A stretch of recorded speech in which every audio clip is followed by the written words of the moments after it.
my girlfriend and I are walking back from Peckham. It's south of where I live. We're walking up.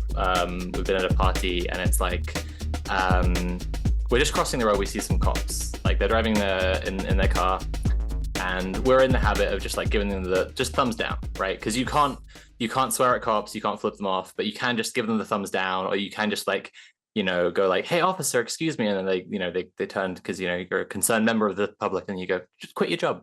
You can do this kind of stuff. and it's fun because like sometimes they get really riled about it. Sometimes like mostly they'll say nothing and walk off, or if they're driving and you just give them a thumbs down, they just ignore you, or like they'll wave really smugly. And like, but occasionally like you'll say quit your job, and one of them will like try and start an argument with you, and you're like, you're close to cracking, it's getting to you. And Mule hates this, by the way. Like we were doing this when we were in Manchester, and he was like, don't, the Manchester police will fuck you up.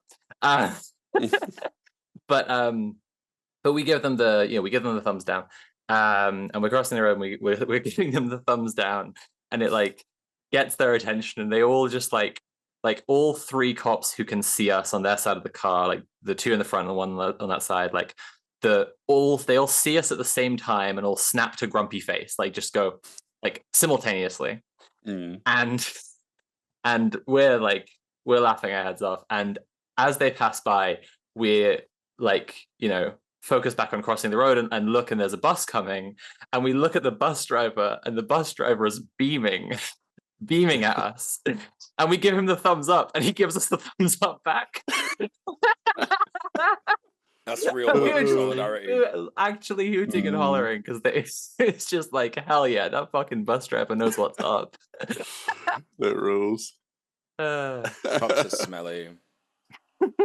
Yeah, cops are smelly. Welcome to Red Planet. It is true. It has been remarked upon.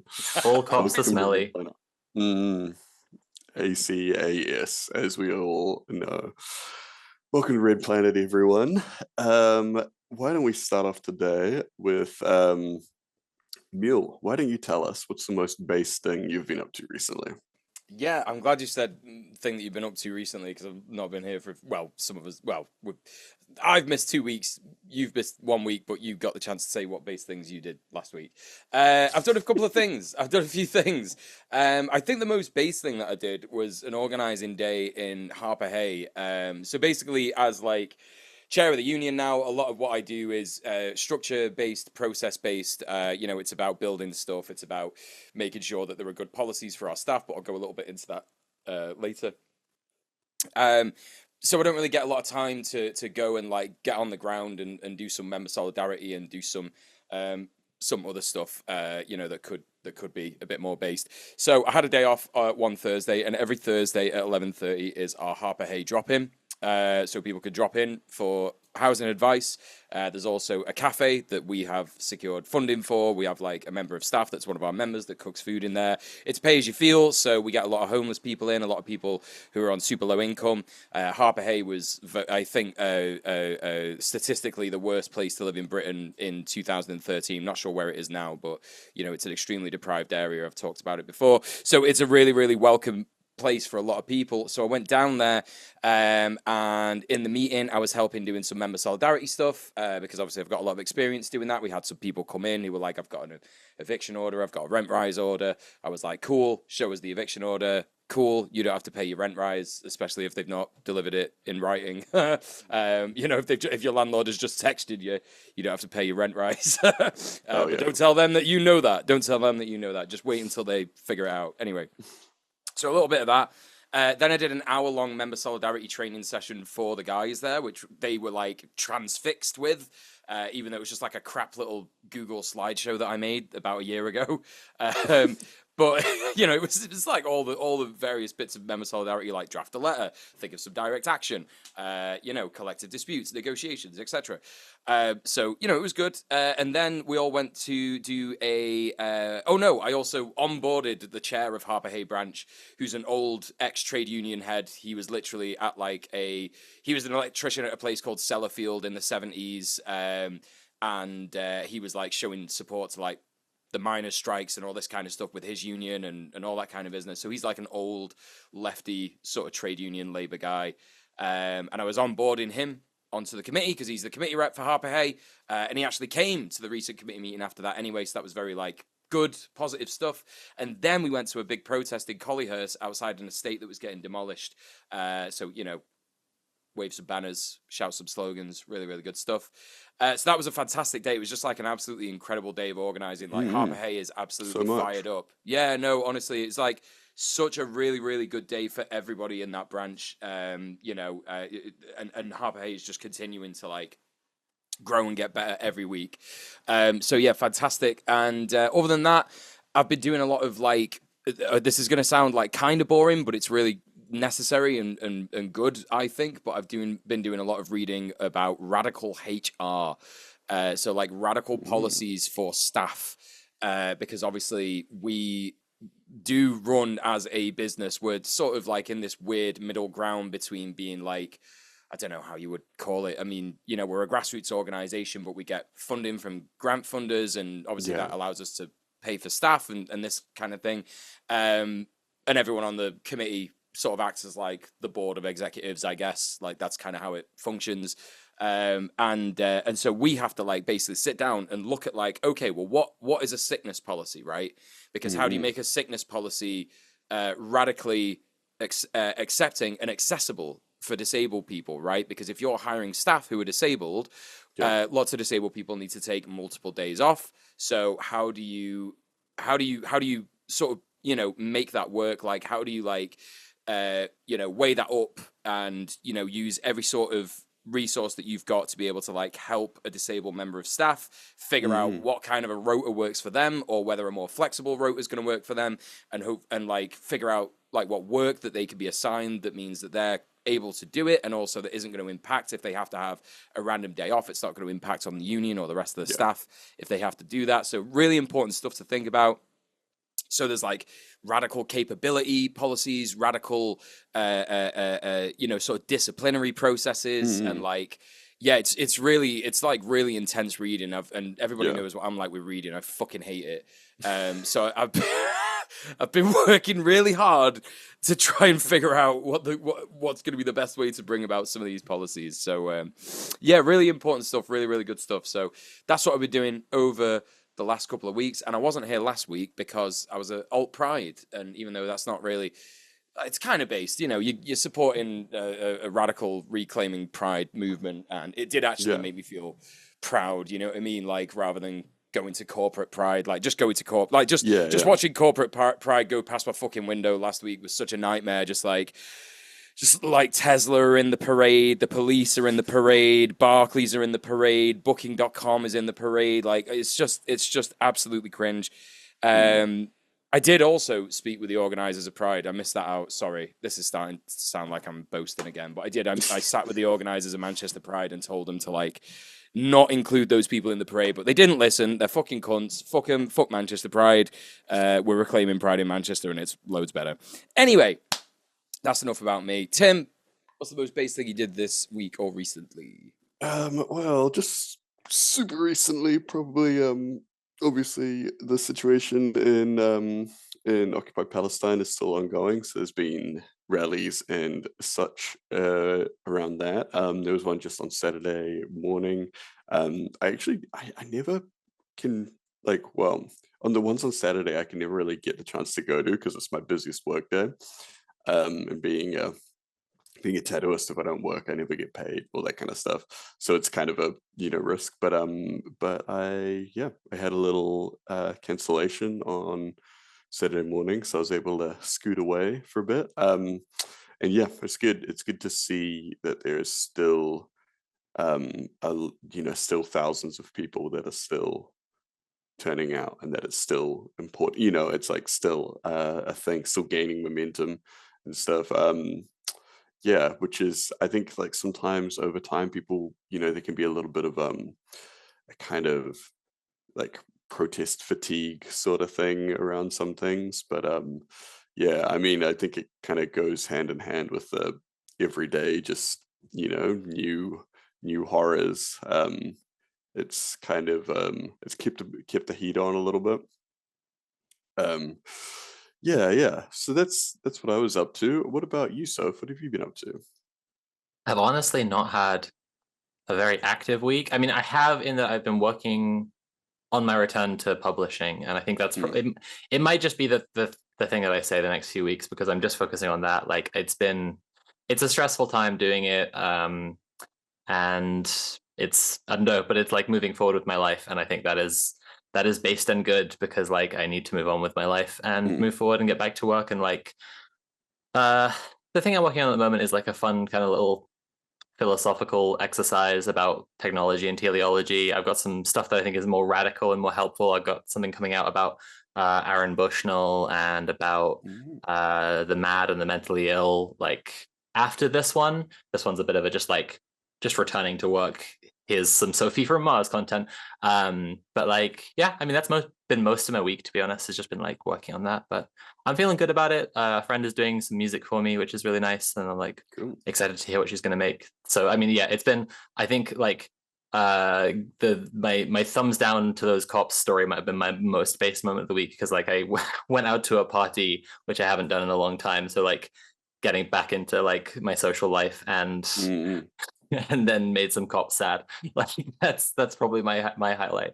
But yeah, we want to know what base things you all have been doing, our lovely audience, especially me when I've done nothing based this week. I really want to hear from you. So you can message us on Twitter, Instagram, or TikTok, or send an email to based@redplanetshow.com. Include your name and pronouns if you're cool with that, and we may shout it out on a later episode. But for now, it's time to move on to the news. And Tim is going to tell us about Telegram. Yes, so the founder of Telegram has been arrested in France. Pavel Durov, the Russian-born entrepreneur who founded the online communications tool Telegram, was charged on Wednesday in France with a wide range of crimes for failing to prevent illicit activity on the app and barred from leaving the country. So if you're not familiar with Telegram, it's kind of like, it's one of those kind of like messaging apps similar to like it usually is kind of put alongside stuff like Signal, except it doesn't have the same kind of end-to-end encryption. But people do use it a lot for like political organizing. In particular, there's a lot of like, you know, like far right groups, and even like in you might have seen a few of the Israeli Telegram groups that have been leaked, where there's like literally just people admitting to war crimes, all this kind of gnarly stuff. But there's also, you know, there's other stuff, people openly planning crimes on Telegram and all that kind of stuff. Yeah, so Durov's arrest by French authorities raises questions about whether online platforms are legally responsible for user-generated content. So that content being, you know, like the plans to do crimes or sharing things related to crimes, all that kind of stuff. Like, is anything that is done in that space, you know, is there any liability on the people that run the platforms? So Durov faces 12 criminal allegations, primarily involving complicity in serious crimes such as drug trafficking and the distribution of child sex abuse material. So he's yeah, being charged as complicit because it's kind of seen as this thing, right, where it's like he's not you know, he's not the one doing these things, but providing a platform for them. They're saying this adds, you know, this gives him some level of complicity.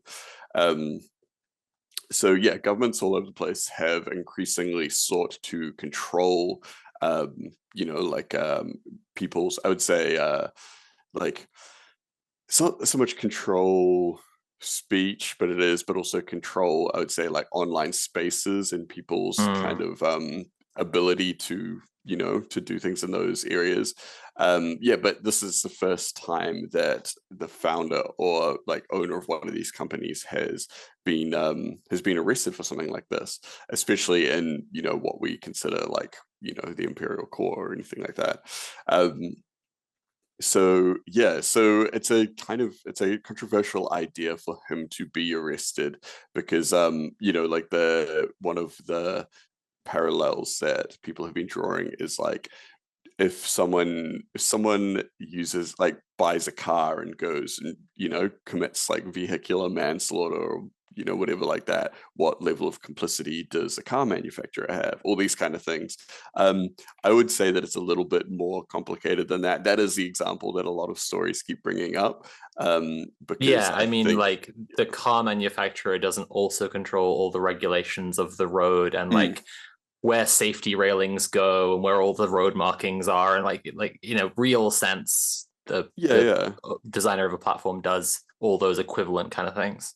And also it's like that kind of thing where it's like Telegram is like quite known for for like hosting this kind of content and all this kind of stuff like that. And he Pavel himself has always had a very hands-off approach to it, where he's like intentionally said like, no, I don't care what is on there. I'm like, that's not my job. I'm just making the software. What people do with it is, like that's up to them.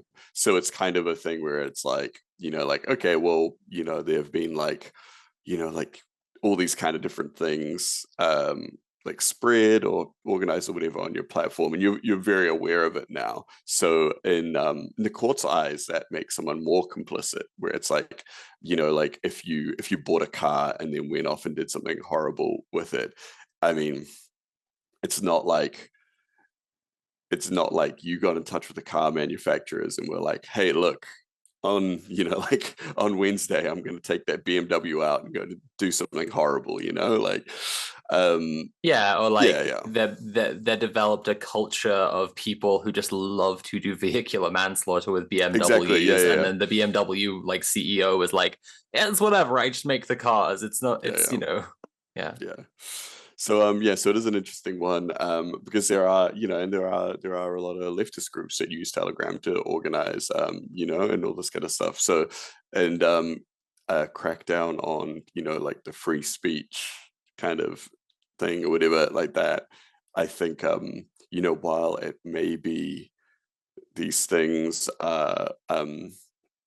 like this legislation is created or whatever based around like terrible crimes or right-wing terrorism or whatever like that, it's almost always exclusively used to crack down on like climate organizers and things like that. So so it is a I little mean, bit that's of actually like you were saying about like different states are using have been trying to legislate like how like social media spaces are used, or like the digital platforms are used. And I sent Mule a voice note about a little while ago. I don't know, it must be like what, Mule, like 6 weeks ago at most. It was oh, I mean, it was around the riots actually, since we're talking about the riots today. Like it was some old gammon had like posted something, and we can assume it was something like fucking horrible on Facebook. I remember this. But it was a video, like I saw, of him getting arrested. Like it was a video of him in his home, from like he was taking the video, and it was like there were two police officers in his home explaining why they were arresting him, and they didn't like talk about what was in the post.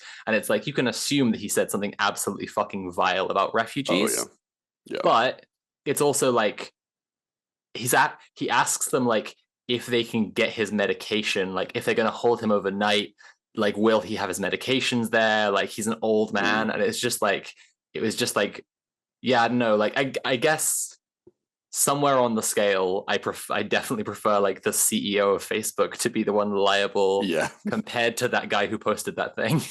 Yeah, well, and like there's also that whole thing where it's like, yeah, what that dude is doing is like fucking terrible, but there is like this like multi-million-dollar industry around radicalizing these people and all this kind of stuff that we need to confront. And people like Elon Musk with Twitter and stuff are a part of that. Which is I think, and we saw similar cases actually, and people organizing and sharing horrific stuff via Telegram after the Christchurch mosque attack. There's been a bunch of people that have been in trouble, been arrested for like sharing the shooters like video and stuff like that through Telegram groups. And like there's like one guy that went to jail because he'd like he was through Telegram, he was sharing it around, but he'd like paid someone to like overlay like first person shooter graphics and stuff like that on there. And so it's like really like this is like fucking terrible. Like this person is like totally like, like they deserve whatever they get, like the prison abolition leaves my body when I hear about this. But no, but but at the same time, it's like we need to think about like the platform's position in this, and like how a lot of these like social media companies actually like their business model is to get people more engaged and to be like further radicalized and all that kind of stuff. But yeah, so yeah, like unlike WhatsApp and Signal, Telegram doesn't use end-to-end encryption by default, so it's a lot more vulnerable to these kind of things. That's why they were always saying like, oh yeah, like this Telegram group has been exposed, this blah blah blah, whatever like that. And there's also some of these groups are like gigantic, so just any person could get added to them, in the case with the Israeli ones or whatever. So it's very easy for a lot of these, a lot of investigators just to like jump in a Telegram group and see some people like admitting to some pretty horrific stuff. And also because there's no end-to-end encryption or anything like that, the messages are a lot easier to be intercepted from people using actual like forensic equipment, I would say. And so yeah, the case against Durov has actually been huge in Russia because he's a Russian dude. And yeah, quite a like it seems like most political kind of groups over there have all kind of rallied behind him to be like, no, like like you can't have him, sort of thing, which is kind of interesting because you don't often see that in Russia.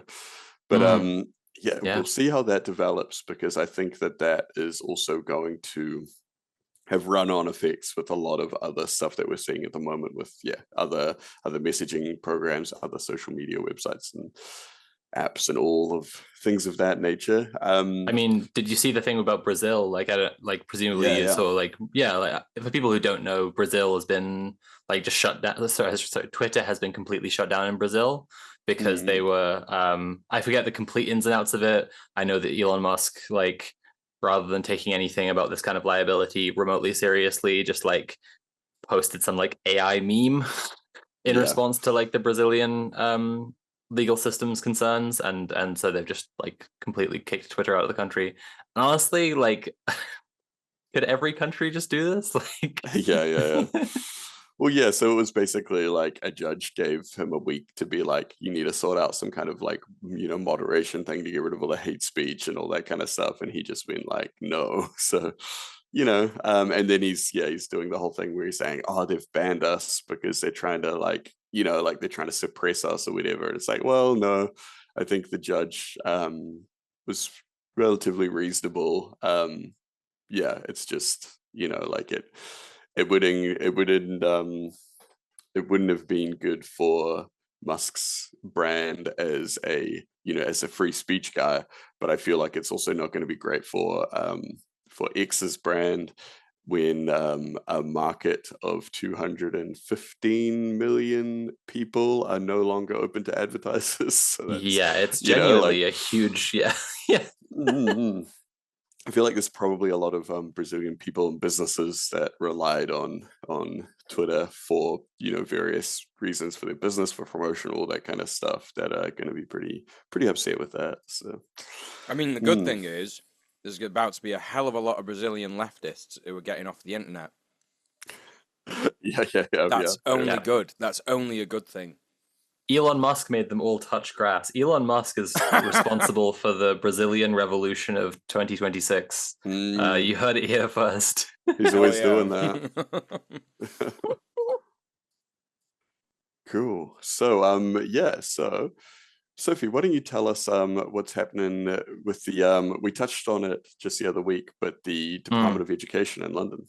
Yeah, absolutely. So last week, I'll recap for people who missed it, but there has been an occupation of the Department for Education in London, which is, I mean, if you don't know London at all, there is just basically a neighborhood which is just all the government stuff is there, like around where Big Ben is. And so like in that area, Department for Education building, these trans kids have come and occupied it. They haven't occupied in like physically inside the building, but they've been in the alcoves, in the grates, basically.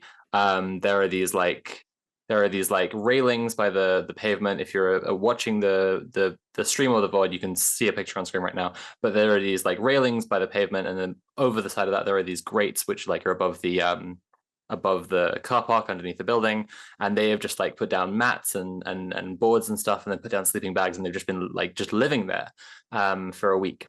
And yeah, it's just been to protest how shit things are for trans kids in the UK. A couple of years ago, for people who aren't aware or forgot, Brianna Jai, who was a teenager, who's a trans girl, was stabbed by two of her classmates after a protracted campaign of transphobic bullying that the adults in her life absolutely knew about, and it did not do anything to stop.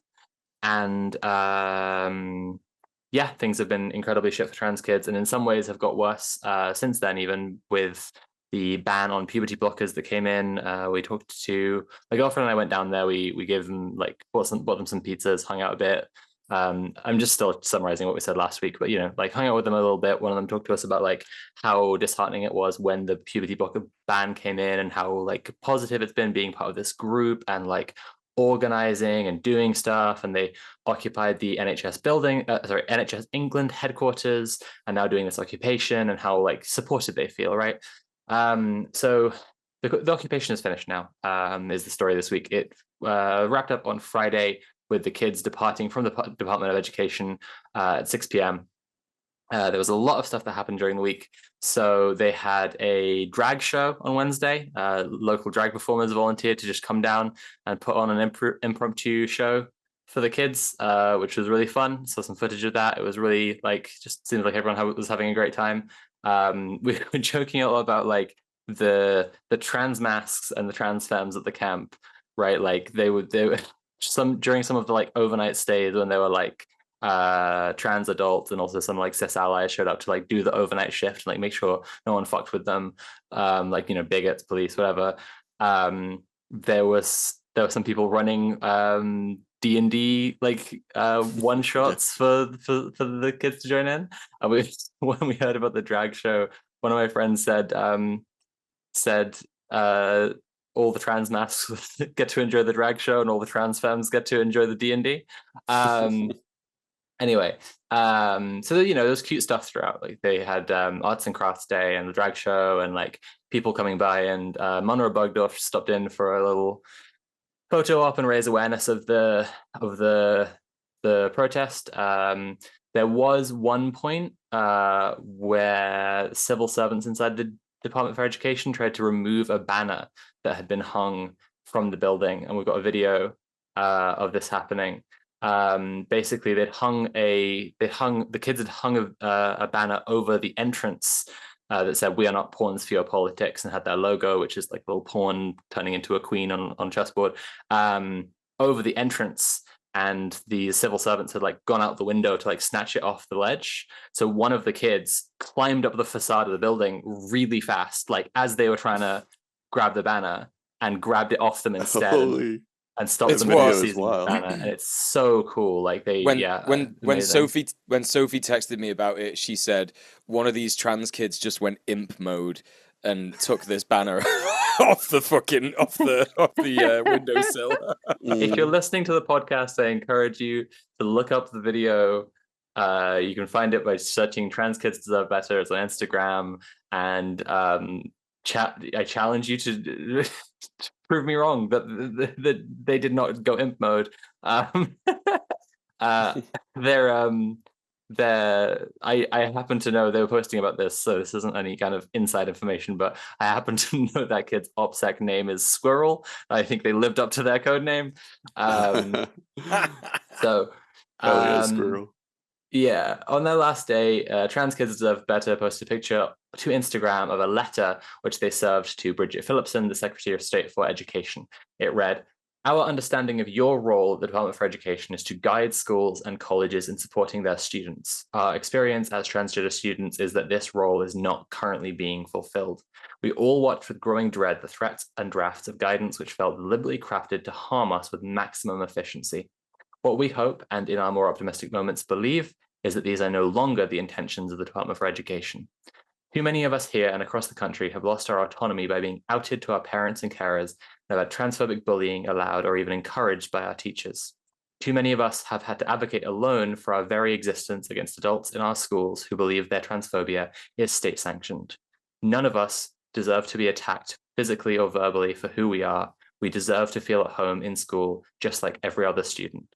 We would like to support the writing of inclusive guidance in any way we possibly can, and strongly believe our voices must be included in order to make the new guidance as positive as it can be. We are asking to meet with you, to speak with you, and to work with you in order to ensure the safety and dignity of thousands of trans kids across the country. Yours in quiet optimism. And then all the trans kids who've been part of the occupation signed the letter. There's been no response so far, but if there is one, we will update you in future news segments. One of the activists also did an interview with anticapitalistresistance.org, which you can find by searching Trans Kids Deserve Better. There was some interesting stuff from it that I just thought would be good to share, because last week when I was talking about this, I was saying how cool it was seeing these young people who are so on it and like have their stuff so together. And there was some part of the discussion, after all, this is also a show about organizing and activism. So I thought I'd share this. So they were asked about the organizing and how they kind of make democratic decisions together. And the person they were interviewing said, we are an action network. We are not an organization, which means that not all of the actions that we take have to be centrally organized. And in fact, we're going to make sure they aren't, because organizing efficiency slows down when you go past 60 people. Even 12 push things beyond what we could quickly and efficiently work on. That is particularly true in a field like trans liberation, where everything is constantly changing. The night before the action, we were all up late, and somebody on my phone contacted us to say Wes Streeting had extended the puberty blocker ban.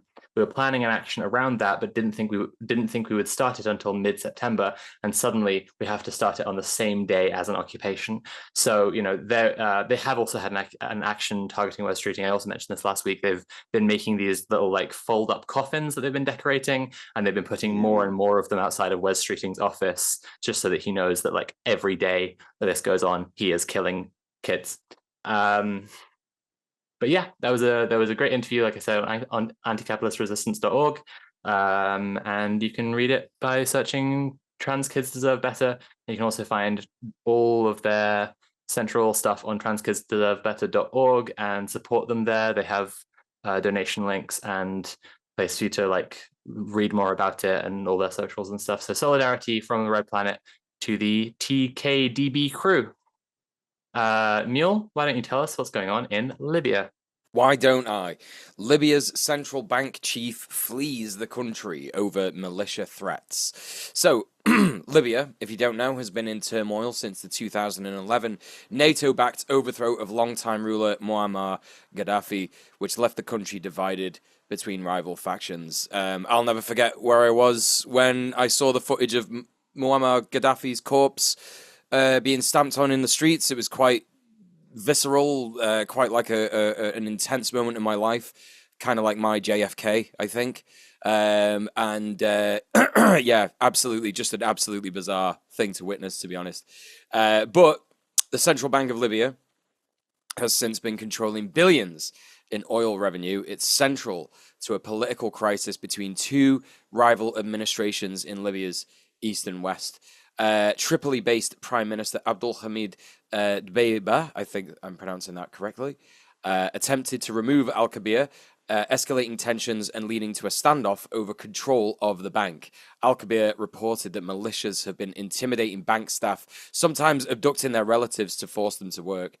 Libya's central bank governor Sadiq Al-Kabir and senior employees fled the country due to threats from armed militias targeting them and their families.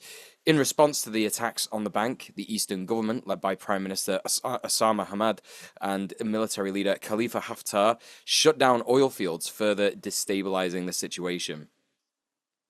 The upheaval has led to the suspension of banking operations, leaving Libyans unable to access their money, transfer funds, or receive salaries, causing widespread confusion and economic hardship. The UN support mission in Libya called for a halt to unilateral actions, protection of bank employees, and is working on convening an emergency meeting to resolve the crisis. Now, this story is interesting because what we're seeing here is an entire collapse of the monetary system in a modern nation, right? This is like absolutely, I guess. I mean, it's not unprecedented. It's certainly something that's been, a long time coming. This is kind of how, capitalism sets itself up to be able to like fail like this, essentially. Especially, when you twin it with imperialism, which it needs in order to survive, really. So with regards to like, now people are basically having to operate without money for an undefined period of time. It's going to be quite interesting to see what comes out of that, like how people end up organizing around it, how communities end up rallying around each other in order to try and make it easier for people to survive. Because, in situations like this, especially like drastic situations like this, is kind of where humanity shines, in our cooperation and, desire to actually keep each other alive, despite what your idiot liberal friend says. We are not vile, bizarre bullies who are desperate to just kill people all the time and steal There's always everything. this focus on disaster capitalism, because it's like such a horrible, like, gut-wrenching thing to witness people exploiting people in crises. But it's like we don't talk about just the disaster communism, just like the people always take care of each other. It's just like taken as a given, because that's what people are like, it's Yeah. obvious, right? I like that. Disaster communism, yeah, for real. Disaster communism saves disaster capitalism. Well, saves the people from disaster capitalism. So, really interesting stuff. Obviously, like solidarity to the working class people in Libya who are going to be bearing the brunt of this absolutely fucked consequence of imperialism. Tim, why don't you tell us about the Maori King?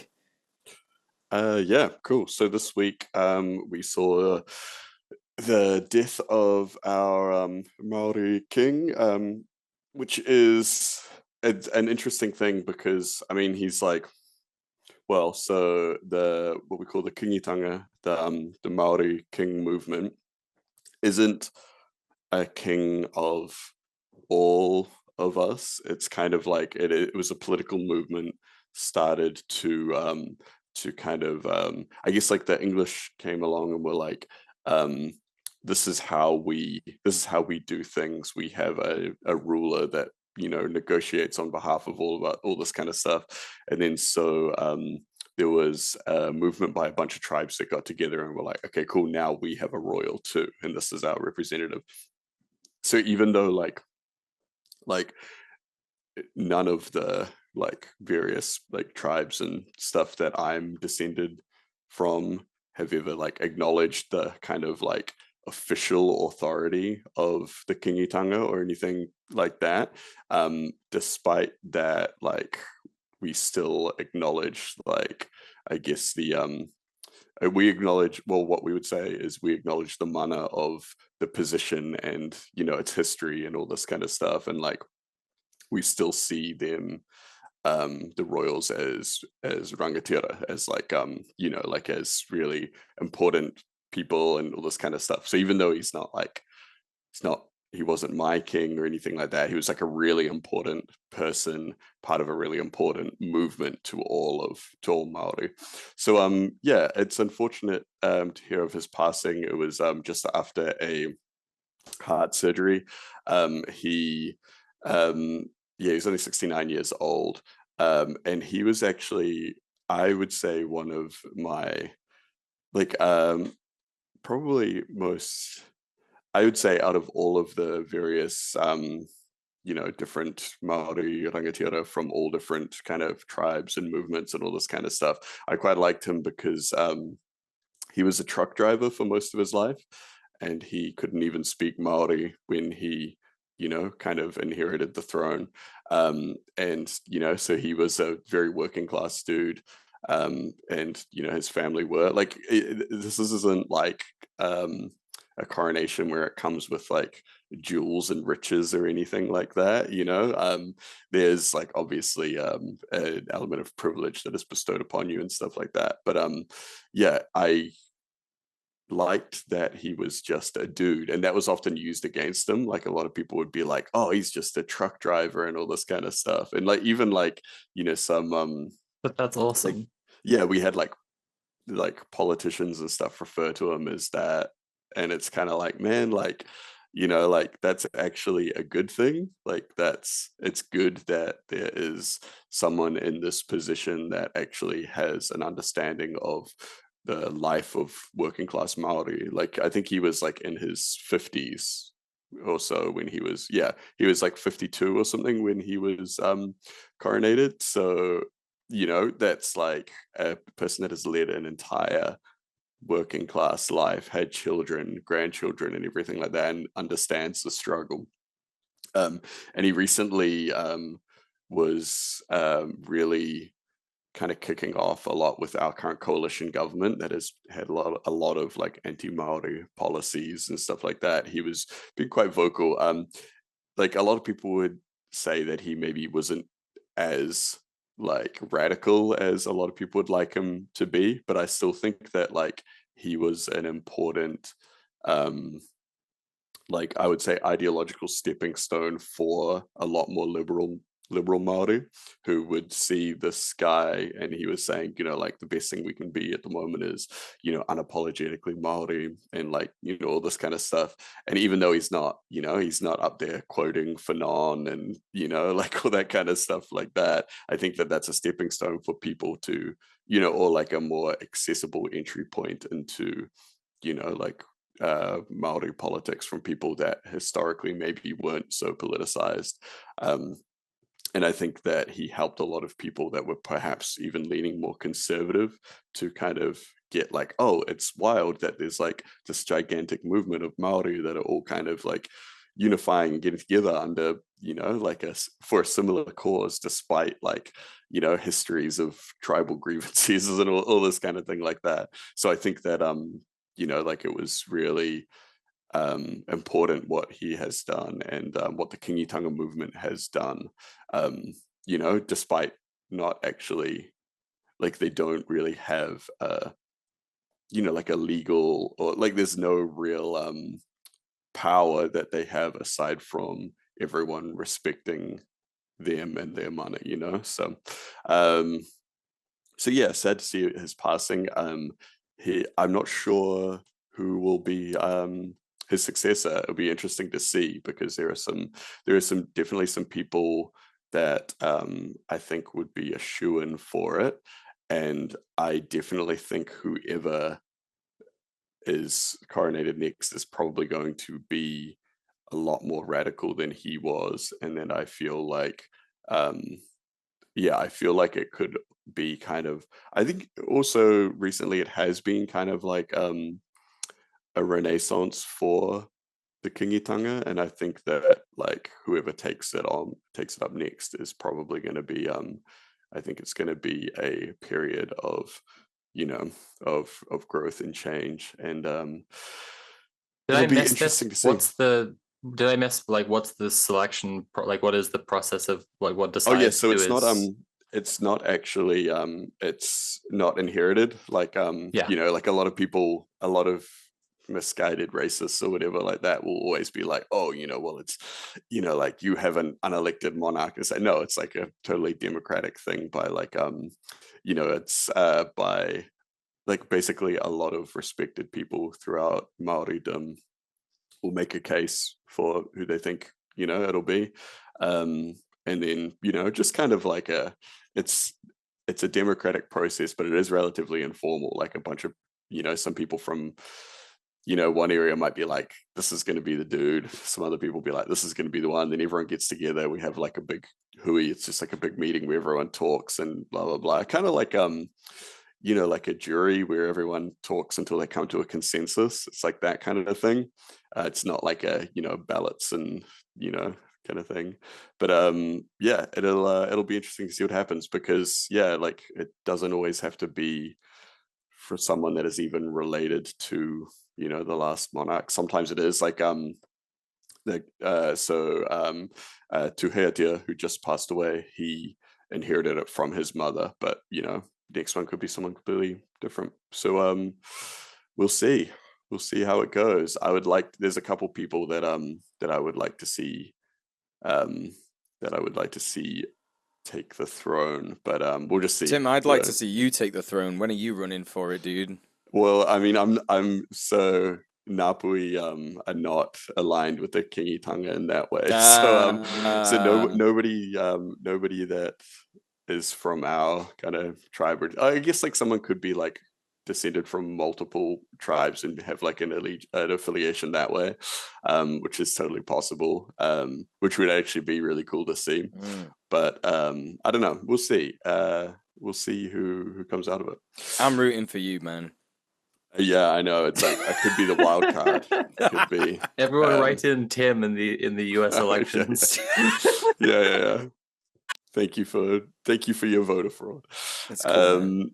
But yes, so why don't you tell us about what's happening in France? Yeah, sure thing. So I mean, the long and the short of it is Macron is throwing a baby splat pants tantrum. Big surprise. That's it's his whole deal. And they're looking to impeach him. So we've done some coverage of the French elections this year. Macron threw a snap election. All the analysis was, oh no, the far right are gonna, which would be a very scary possibility if it weren't for the fact that it was the media trying to fearmonger in order to get people to vote for the center and keep Macron in ever more entrenched power, which has been his strategy at every election and at every turn in his political career, is to because Macron has like a lot of media pals. Like he has the francophone, or like what's the French speaking world, right? Like has figures who are the equivalents of like our Murdochs, right?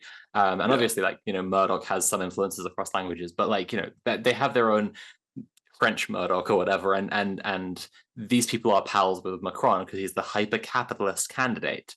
And so everything that is done in the mainstream French media is so much wrapped up in Macron's project, in the same way that like you had 2 Labour victories in the last like 30 years of British politics, and both times like the Sun was backing the Labour Prime Minister, right? So there was all this fearmongering about the far right getting in, and it didn't happen because there was a massive organizing by La Nouveau Front Populaire, the New Popular Front, which is harkening back to French resistance against fascism in the 20th century. And basically like the left was able to very effectively mobilize a combination of people who are aware of all the problems of Macron and some liberals who are sufficiently scared of the far right, but like are tired of being scared of the far right every election, to bring them all together under a broad church and say, okay, we're actually just going to all go together and say we're all going to the left now. And that's what happened. There was this massive victory for this New Popular Front. So the French, let me just get the name right. It's France Insoumise, which is Mélenchon's party, I believe, has basically started calling for Macron's impeachment after Macron refused to recognize part of the election results and appoint the appropriate prime minister in response to the massive victory for the left. I'm going to read the communique. I'm sure that the other hosts have stuff to say about this story, but I'm going to read the communique from La France Insoumise, which translates to France's Unbowed. The President of the Republic has just made a decision of exceptional gravity. He does not recognize the result of the universal suffrage that placed the New Popular Front at the top of the votes. He refuses to appoint Lucie Castaès as Prime Minister. He invokes institutional stability It is not up to him to do this, but up to the parliament to achieve it. Yet another abuse of power. And what does he mean? Has he found another parliamentary majority available? What or who is he talking about? Under these conditions, the motion for impeachment will be presented by the Insoumise deputies to the Bureau of the National Assembly in accordance with Article 68 of the Constitution, and any proposal for a prime minister other than Lucie Castex will be subject to a motion of censure. The gravity of the moment calls for a firm response from French society against the incredible abuse of autocratic power of which it is the victim. The Insoumise movement proposes that marches for the respect of democracy take place. It expresses the wish that all organizations attached to democracy unite to face and compel the president to recognize the result of the elections. So that's the communique. Yeah, thoughts from either Tim or Mule on this one? I just have no idea. It's all very foreign to me. I'm really struck by like how this is. I'm really struck by how like a big victory for the left can be recuperated into the electoral machine, and at the same time, like it's an opportunity where they can try to massively neutralize things. And instead, they are like giving revolutionary leverage to the left by being like, no, we reject your, Macron is giving them so much leverage by saying, no, we reject you and we're not going to have your prime minister, because it then means that like the left has to seize the power. Yeah, that's, I mean, what we were looking at in Thailand, right, where it's like, people. So we covered this in the news last week, where people voted in a left-leaning kind of government, and then the Constitutional Court went, actually, no, like we're dissolving that and we're banning the ministers from, forming parties for 10 years or whatever like that. So people just mass lost faith in the electoral process, right? They're just like, oh, okay, well, I mean, like, why should we respect the authority of this court then? Why should we, why should we vote at all? Why should we do this? Like maybe we just riot. Yeah, that's a really good analysis. Like, because if you think about the way in which it kind of relates to what is happening on the global stage with Israel as well, right? Like Israel is breaking all these ICJ rules, all these UN resolutions, and it's been ruled as they're doing genocide, but the countries that are funding them are still funding them, they're still sending them weapons, etc., etc. So everybody else is like, why should we bother with international law? Nothing's going to happen. And there has been like an uptick in Russia doing like a bit more war crimes in Ukraine since that. I don't know, vice versa, I guess. I think I've heard of like Ukraine doing some mad shit as well, but like, it's it's kind of, you could kind of see like why that kind of a thing like sets a precedent for people to just be like, well, these things that people have said are real and factual because they're in writing in a big book somewhere. Actually, it's all just that. It's just writing in a big book somewhere, and it doesn't mean anything. Writing in a big book somewhere. Exactly. This is like Mule's theory of all of life is just people going into different rooms. It's true. The law is just writing in a big book. And we should never forget that. But it's also that big book, that's the book of what is and is not moral. So I thought that communique was really interesting when they said, unless he's got another majority, right? Like unless he can present a different like coalition to be in charge of France, they're hinting at the idea that like he's been using the far right as his electoral strategy for all these years. He's obviously like courting them in a sense, even though he's courting them as like the heel, like the villain of his story.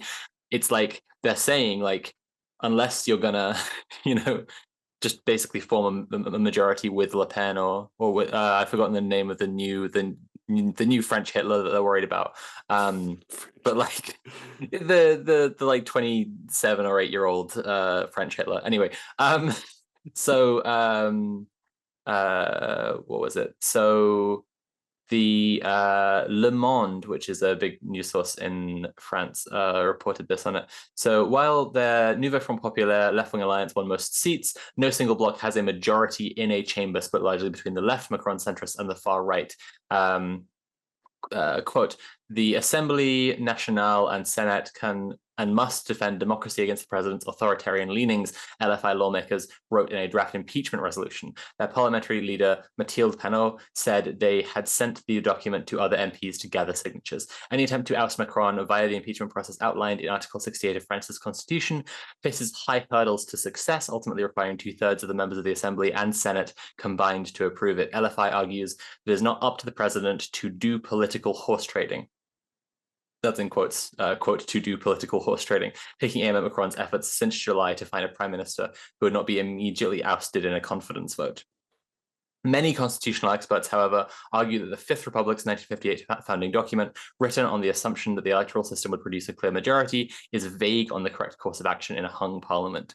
Macron has justified his refusal to name Castex as head of government by saying it is his duty to ensure institutional stability, which, just adding my own commentary here, is a load of fucking horse shit, right? We got horse trading, we got horse shit. It's like the institutional stability of having the prime minister in place who is aligned with the coalition that won the most votes and has the most seats. Seems pretty stable to me, bro, but yeah. I'm not. My name isn't Emmanuel, so I can't decide all of French politics on my own, apparently, unlike Macron. But yeah, that's French electoralism. What a farce. I'm so glad that Mule and I live in a country that has normal MPs who are normal and good and people that you'd like and not terrible, terrible people. Mule, am I right about that? No. This next story is called Labour MP outed as slumlord, and I wrote all of this because, well, you'll see. So, a Labour MP who owns 15 properties has been exposed this week in the media as letting out his properties with ant infestations, a black mold epidemic, exposed wiring, faulty smoke alarms, and horrendous disrepair. A self-described renters champion, claiming the title because of having introduced a landlord licensing scheme in his council jurisdiction in Redbridge, Jazz Athwal says he lets his properties out at below market rents, which is not hard considering most properties in the area where they're located, Seven Kings in Redbridge, cost upwards of £2,000 a month. According to The Independent, Mr. Athwal has the largest landlord portfolio of any MP in Parliament and has been forced to admit that his own properties do not have the correct licences under the scheme he had introduced as leader of Redbridge Council, which is quite a good argument for landlords not being allowed to say or do anything ever again, ever. Jazz MP, I'm being serious. Jazz, MP for Ilford South, has said that he was furious, in quotes, when he learned of the condition of his flats, probably because it means he'll have to do the actual things that the tens of thousands of pounds of rent he's been collecting is supposed to pay for, maintenance of his properties. He's also apologised for the state of his flats, which, let's face it, is not only little comfort to his tenants, paying over 2/3 of the salary to live in them, but was also actually very easy to do in terms of actual labour, the kind of work that landlords are used to.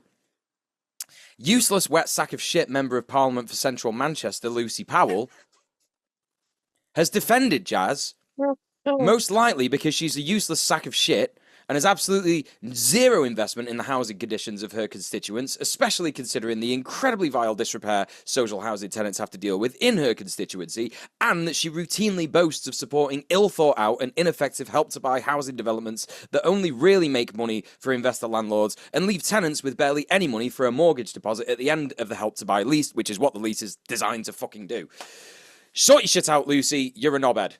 Lucy also touted Labour's apparent want to go forward with the Renters Reform Bill as a solution to the problem of bad landlords, which is either a mistake from The Independent, where a lot of this story's information is sourced, or Lucy doesn't actually know that her party has renamed the bill to the Renters' Rights Bill.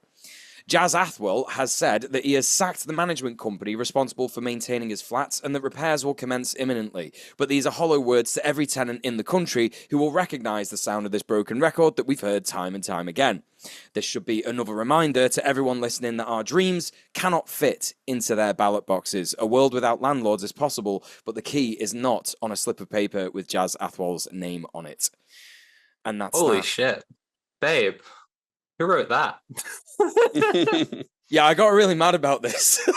Yeah, I couldn't tell you were mad about it. It didn't translate. You should do it over again, but like angrier. Okay, here we go. Anyway, that is. I mean, unless my co-hosts have anything to add to that. I think you got it.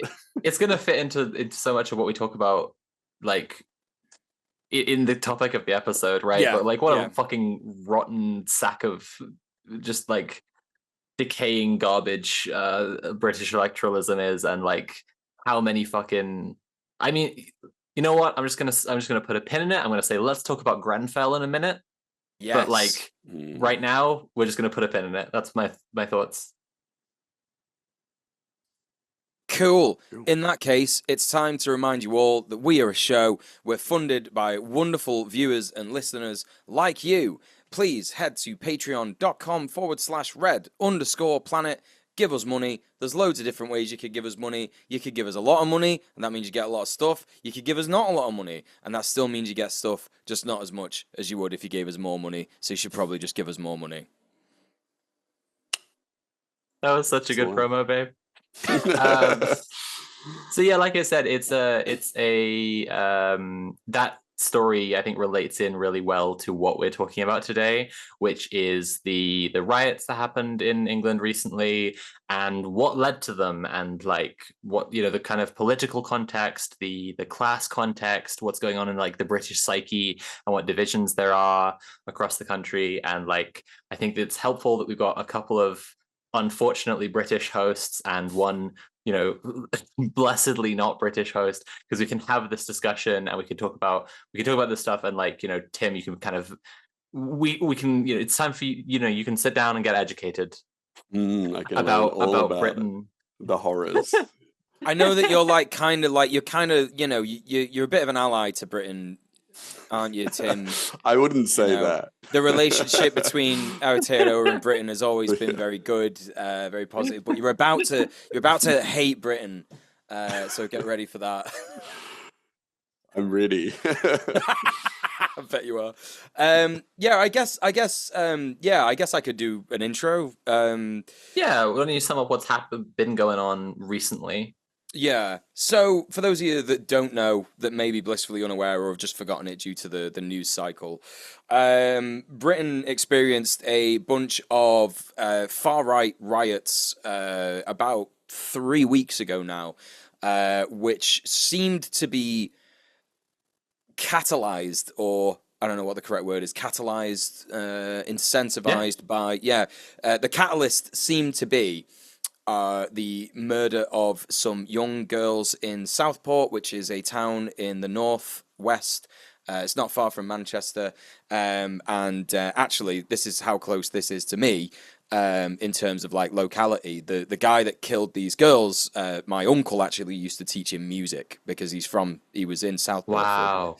Yeah, it's pretty intense. But essentially, you know, this kid was just, I think most people have sort of like, I don't know, like in the sort of general discussion of decreed that he was probably listening to a lot of Andrew Tate. You know, this was like a Taylor Swift dance class that he went to.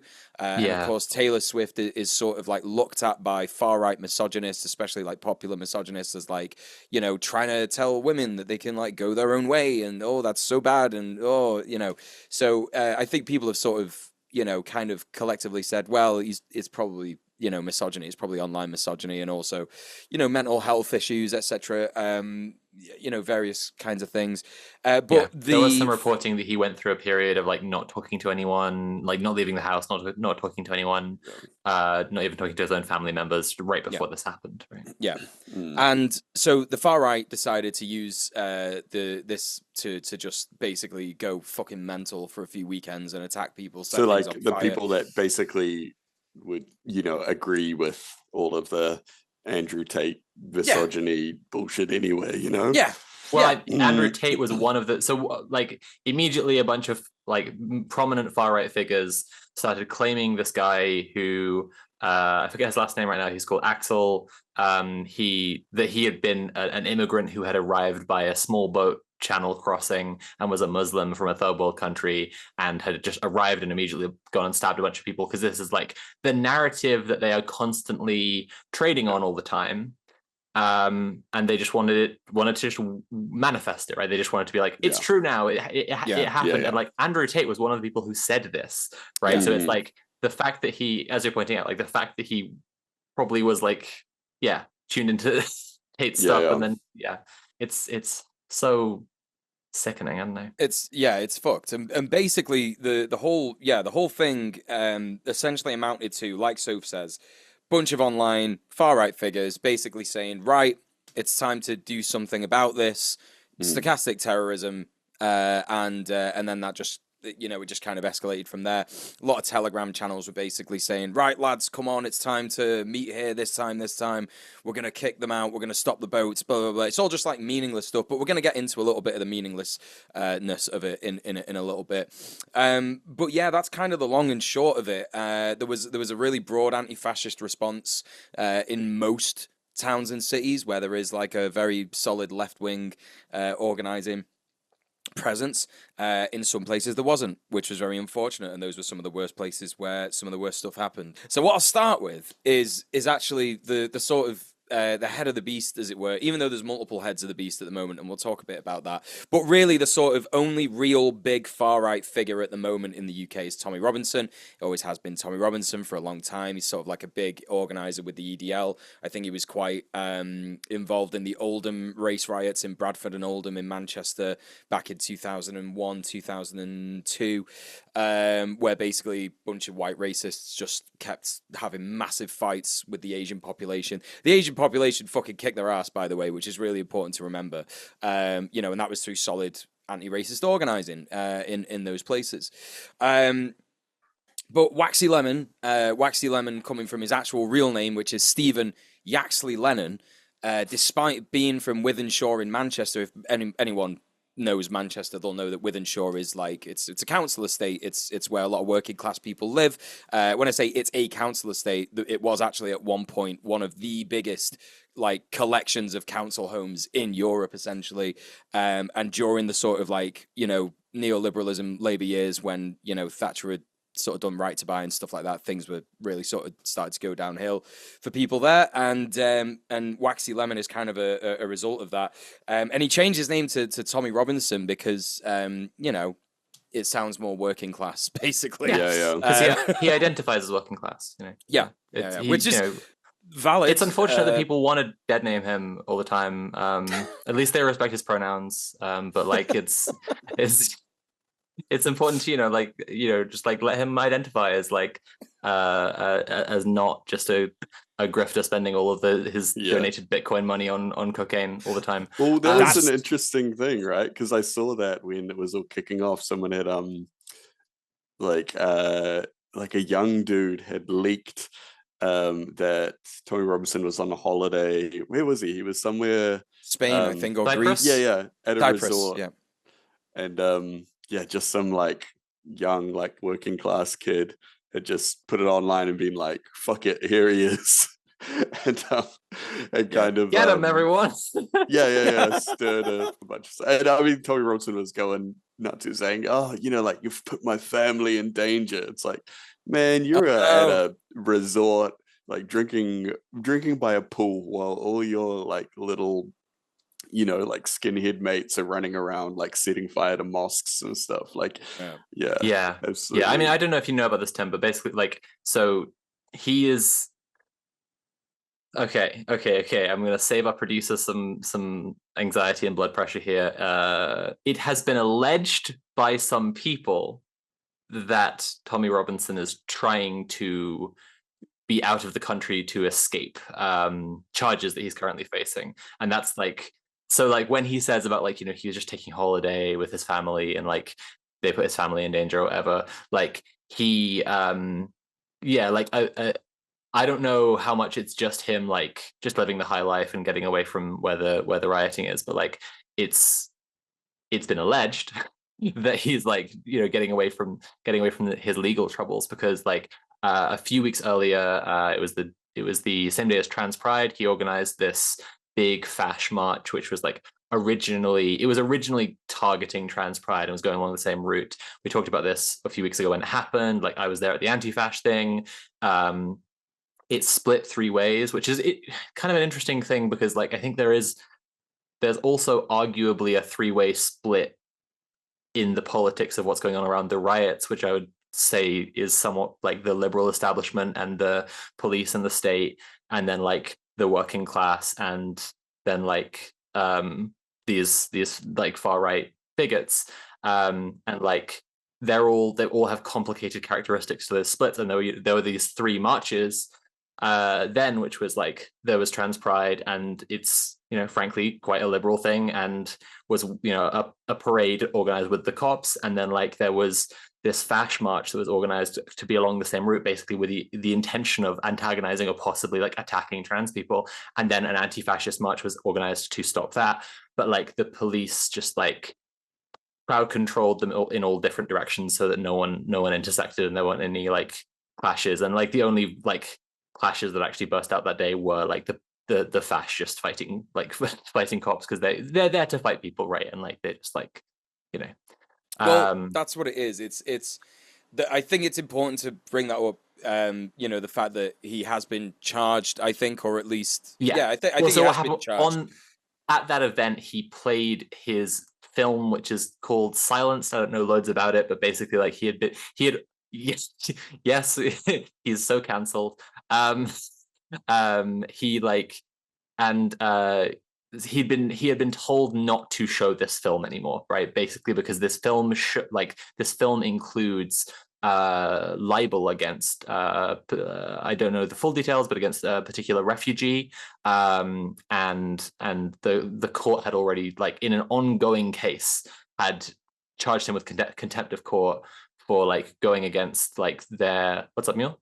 Didn't this film have his contempt of court? Is that what you're saying? Like so they'd said don't show the film anymore because like it's directly related to the case. You need to stop doing this. And then he was like, I'm not gonna, blah blah blah, free speech, and just showed it. And so he is now in much deeper shit. Like he had an open case where they were like determining what the deal is with him, and then said, okay, just while we're figuring this out, the one thing is don't show this film.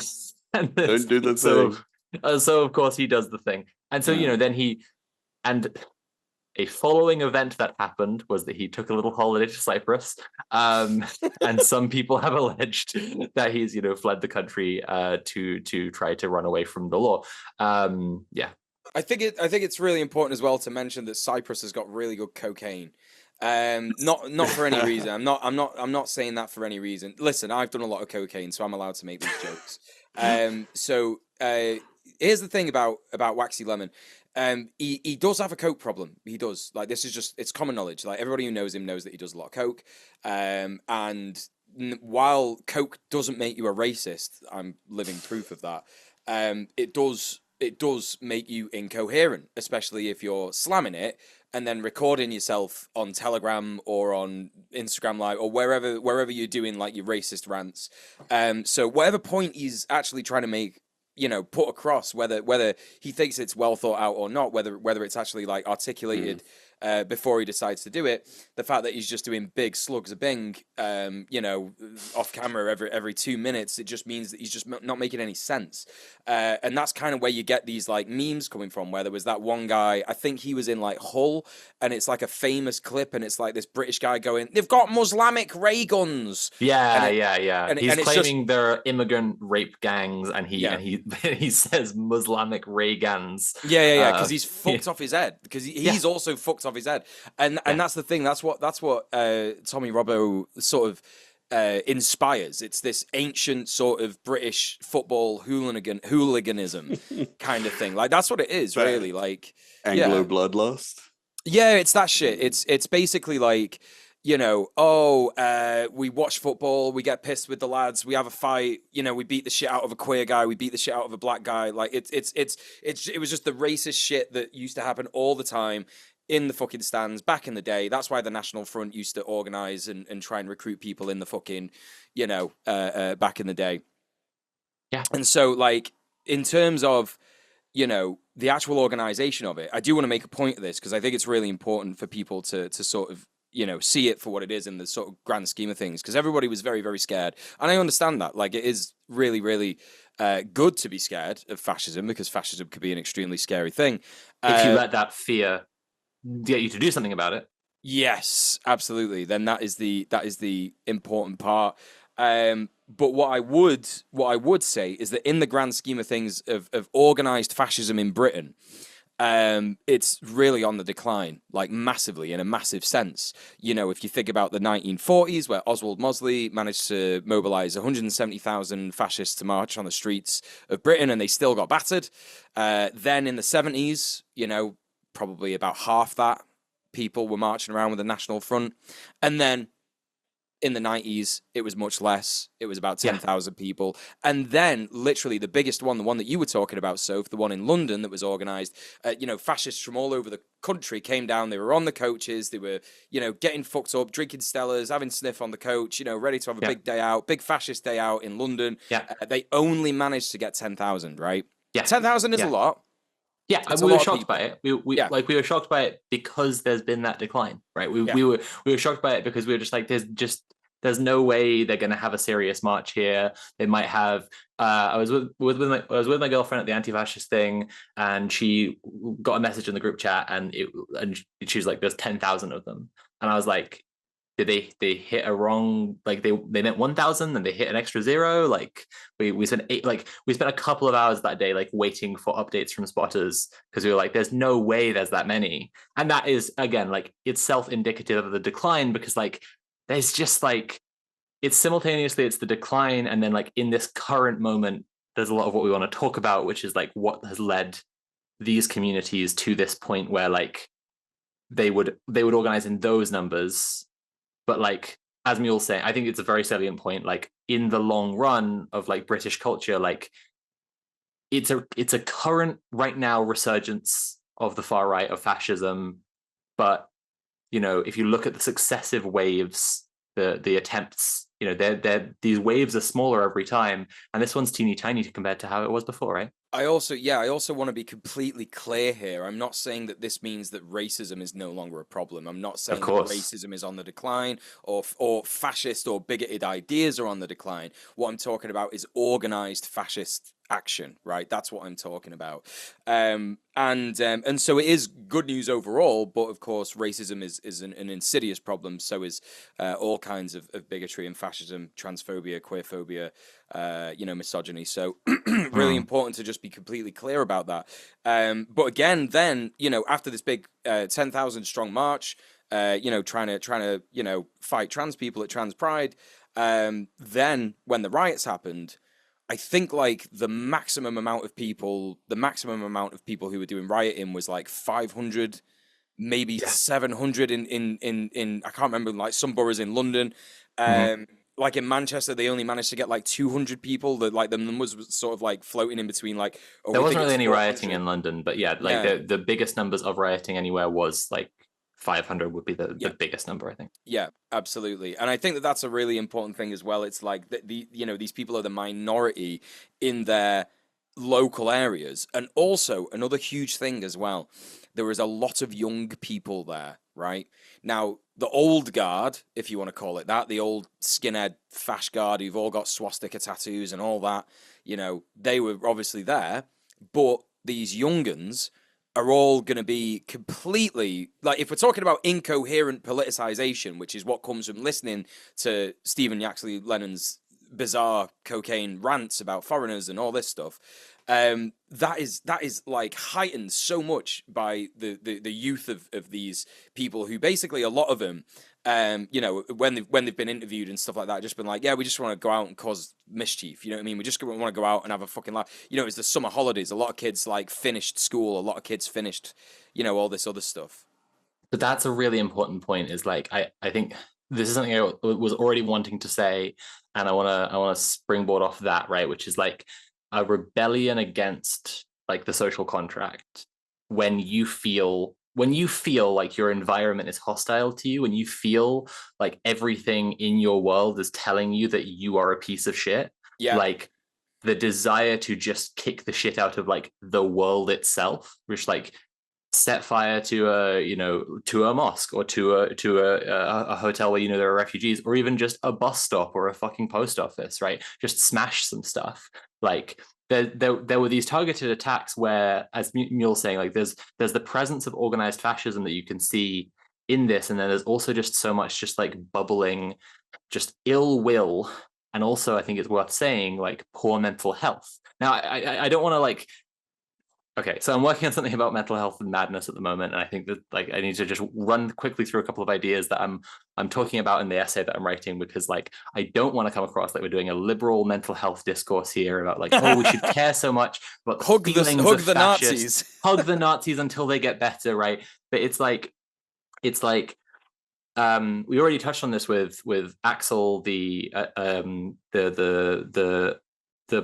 guy who stabbed those girls, right, in the first place, like was reportedly going through a period of like extremely poor mental health, right?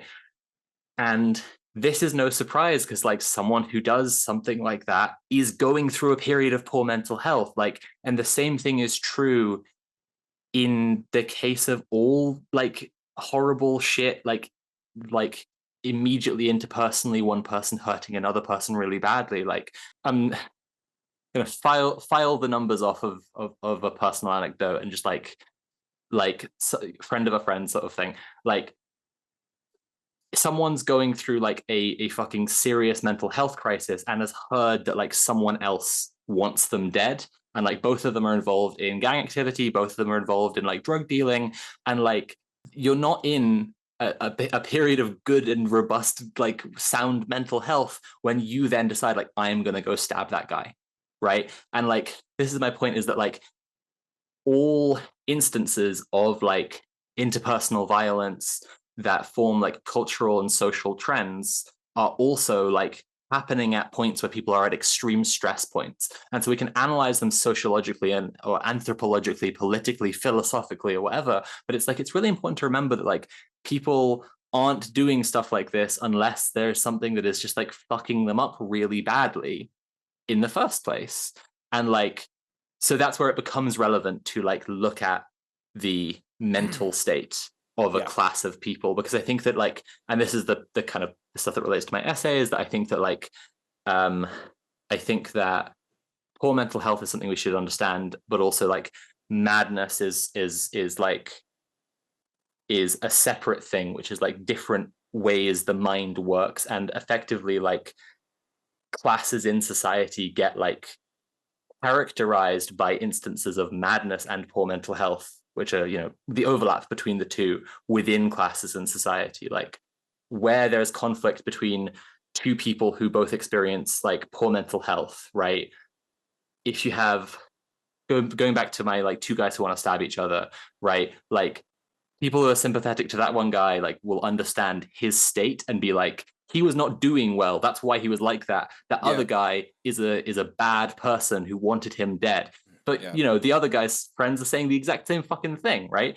And like the same thing is true on a class level, right? Only when these conflicts happen between classes, like the kind of normative class gets to just be experiencing poor mental health, right? We see this with like mass shooters in America, like white guys who do mass shooting, it's like it's an issue of mental health. But then like gun violence in Black communities is an issue of Black culture, right? And so this is my point about the way in which poor mental health and madness characterize classes in society. And this is where it's important to understand a distinction between like, obviously in British society, like white people, ours is a white supremacist society, of course, right? But also like a lot of the white working class in Britain is like their identity as working class communities is like such a prevalent like axis of marginalization that they are so pushed out of like being that default. Like it's, and then they mistake like their marginalization as working class people for their marginalization as white. Like there are so many racists so ready to tell them like the problem is immigrants or whatever, and they're ready to latch onto that because like it is a shit situation they're in. I hope any of that made sense. I know that was a really long ramble, but just like I think it's really important to understand like that when people are coming to these wrong answers about the oppression they're facing, it's because they're being fucked up by their environment and it's making them literally crazy. Yeah. I mean, this is what you've got to remember. Like, it's been the summer holidays and I've been outside more than I ever have been in my entire life this summer. Like, it's literally been hot mule summer. And like, I literally got like attacked by some lads last weekend. I didn't even tell anybody because it wasn't even that big. They basically like threw eggs at me and my mate when we were on the corner in like an alleyway, but like one of them missed and one of them hit me like square in the chest and just like bounced off and like didn't break. It broke on the floor. Like, it was quite funny. I was like, what the fuck? I didn't even know it was an egg. I thought it was like a stone. And then I went to pick it up and I was like, wait, is that a sponge? No, it's an egg. What the fuck? And they were in like a these kids, they must have been like 17, 16. They must have been. Because the thing that fucked me up and not like make me not ready for the egg attack was the fact that I was like, these lads are so young and they're driving this like really posh Beamer. And my brain was just like not putting two and two together. And then when they drove off, I was like, they've nicked that car and they're just getting about, like having a laugh. Like, that's what they're doing. It's summer, innit? They're on the summer holidays. They've nicked a car. Right. Okay. I get it. So it was literally, that was what it was. And so what I'm saying is, and also another thing that I witnessed, I was cycling up to North Manchester and going through town. There were like so many cops. I was like, what is fucking happening? There are so many cops in town. And it's because a bunch of kids, like 300 kids from one school and 300 kids from another school, met up in town to have a massive fight. Just like a massive fucking fight. And that's just what happens in school, like in summer holidays and stuff. So what you've got is a lot of kids who are super disenfranchised, super deprived, like super disempowered, and they're just wanting to go out and do whatever, like cause mischief, cause chaos. And so they've tacked onto these far-right riots as well. So what I'm pointing to here is that like there's like so much incoherence in actually like sort of what the plan and the structure of these things was. And that was definitely apparent as well in the subsequent attempt to attack what would you call it, asylum solicitors, pro-asylum solicitors, immigration aid units and stuff like that, because it was sort of leaked on Telegram that they were like, oh, we're gonna go to these spots all over the country this Wednesday, lads, this Wednesday, stop the boats, blah blah blah, blah. And like, I know people in GMTU who went down and they were live posting the whole thing in our tenants union WhatsApp groups, talking about it and saying like, yeah, there's like no one here.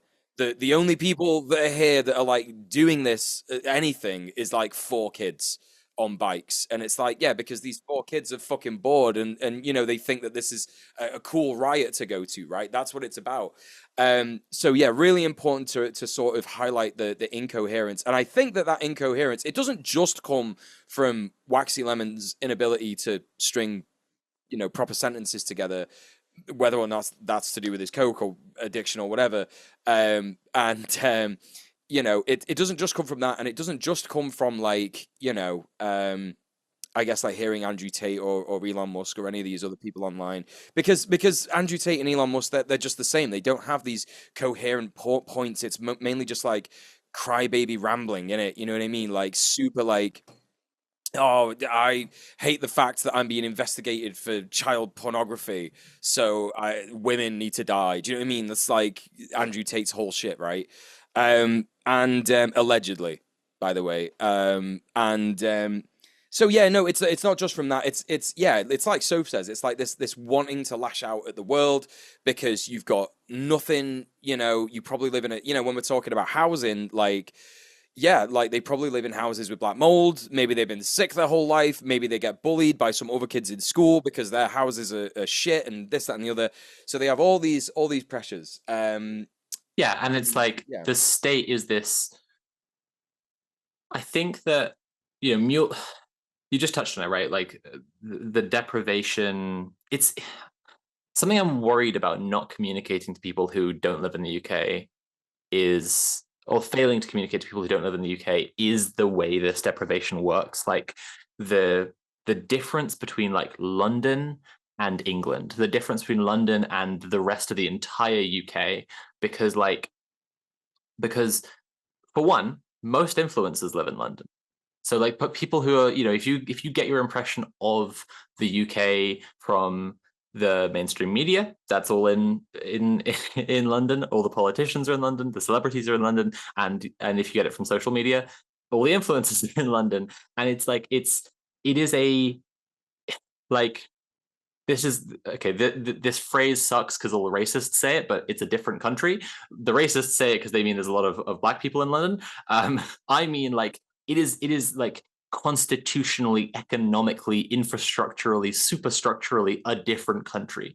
Like there are these ridiculous like like progressive liberal movements where people will talk about like Alexit, like London should exit the UK because they're sick of how there's like the EDL in the rest of England, and like look at all these racists, and like London is so progressive, like we're better than them. And it's like the reason that you think you're better than them is that you just exist in like the money bubble. You simply are where the money is flowing, right? All of the fucking money of the UK is flowing through London all the time. And it's just like all the wealth is there. And that means like everything is there. And it's not that there are like such good fucking services for like kids in London or communities in London or whatever, but like where there is money, there's still an ability for people to like have something a lot of the time.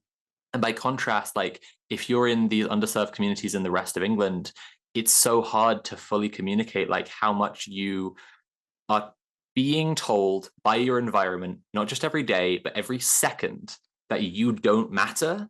And then like rather than seeing like the state, you do see the state as your enemy, right? But you see it as your enemy who is like a neglecting parent who's like turned away from you and only cares about London, transgenders, progressive issues, and immigrants, right? Yeah. And so it's like, okay, well, if I see a transgender or if I see a queer, I'll go beat them up. Yeah. But within my local community, like what I can see the most visible is immigrant communities, and where there are like places where people are being housed, like refugees are being housed. And these are the people who are like the sibling that the parent is treating well, and I'm the sibling who the parent is neglecting and treating badly, and it's all their fault. Like, oh, if they, like, and so I want to take it all out on them. And it's like there's still an understanding there that like there's an understanding the state is your enemy, but there isn't anything to be done about it, And there's obviously a misunderstanding about like what to do about the state. Like, it's not like refugees are meaningfully the state's priority. Obviously, the UK like takes so many fewer immigrants than any other fucking country in Europe. Obviously, the UK is just so openly hostile to immigrants. The reason that people have this impression about refugees and immigrants is because the mainstream media is constantly pumping them full of hate and garbage because it helps the electoral machine keep ticking over. But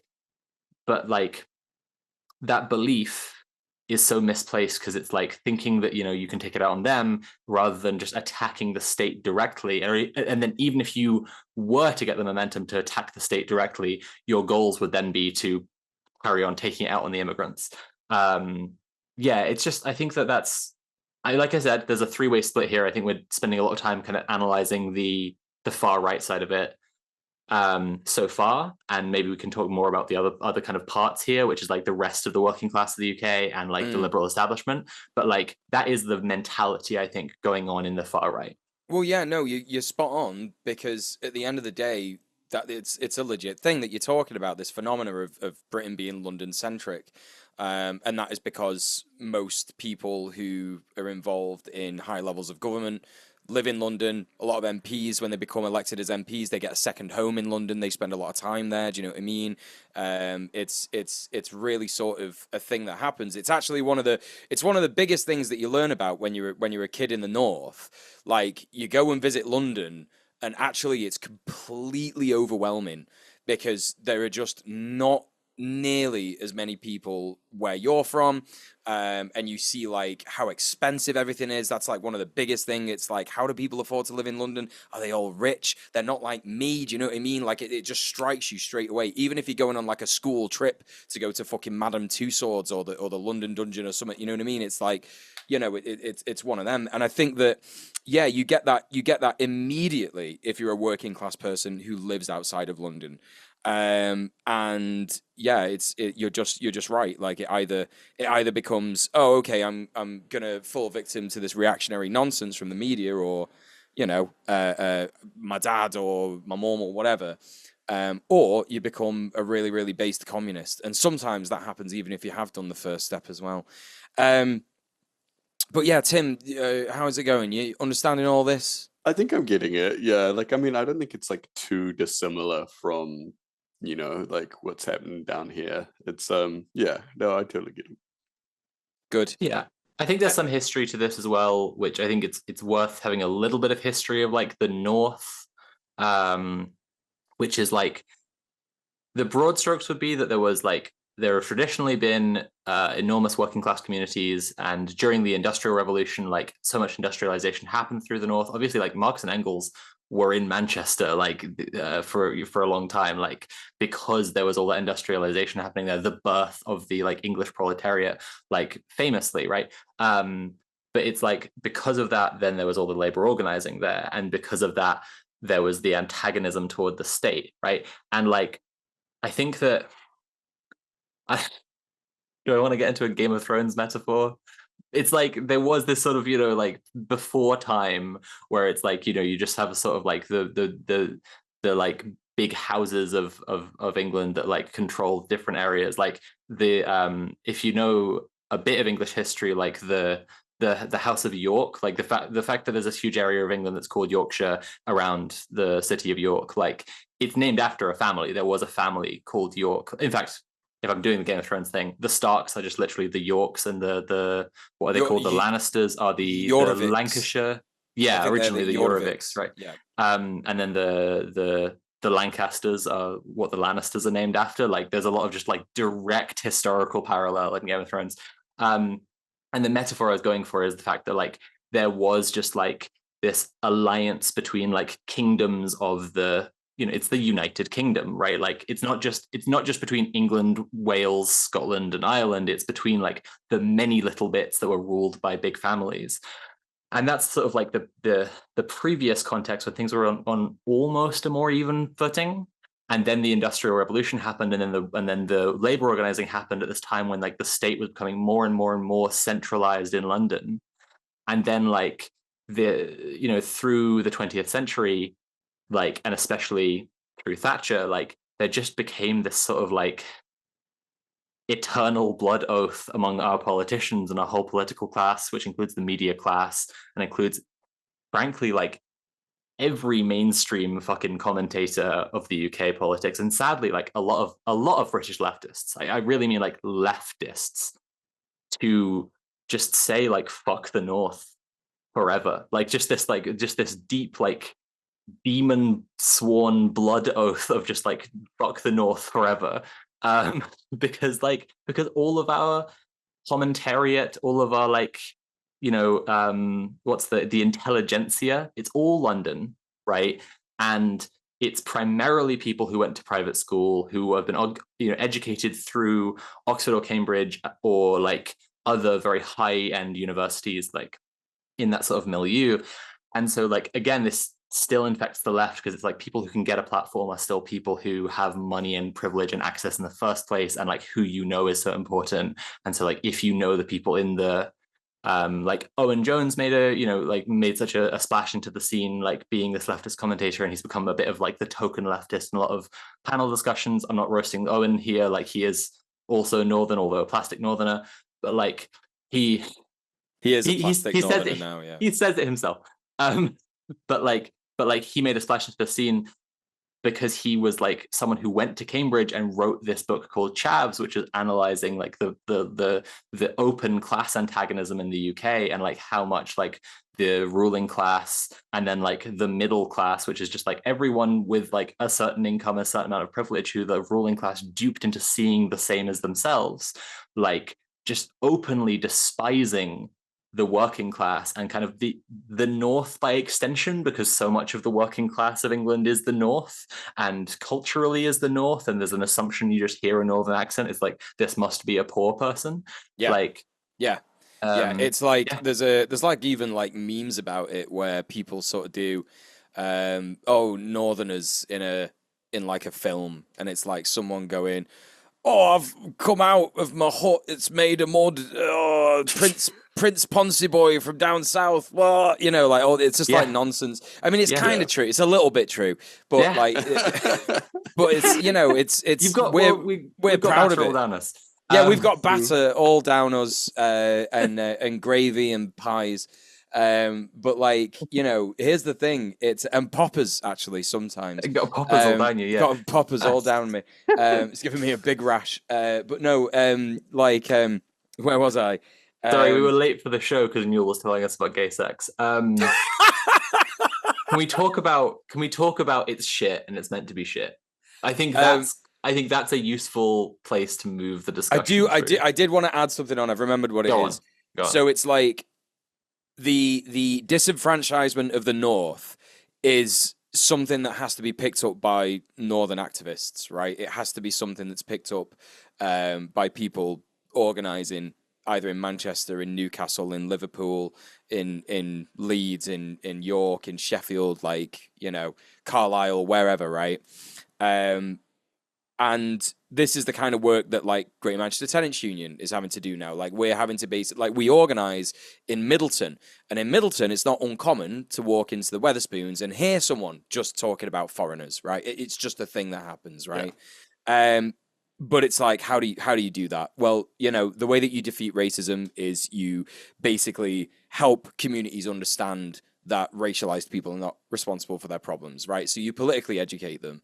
And that's like a massive part of what organizations need to be doing. And so I think that like when we're talking about organizing, when we're talking about activism, like when we're talking specifically about anti-racist activism, anti-fascist organizing is really important, and we need to do that.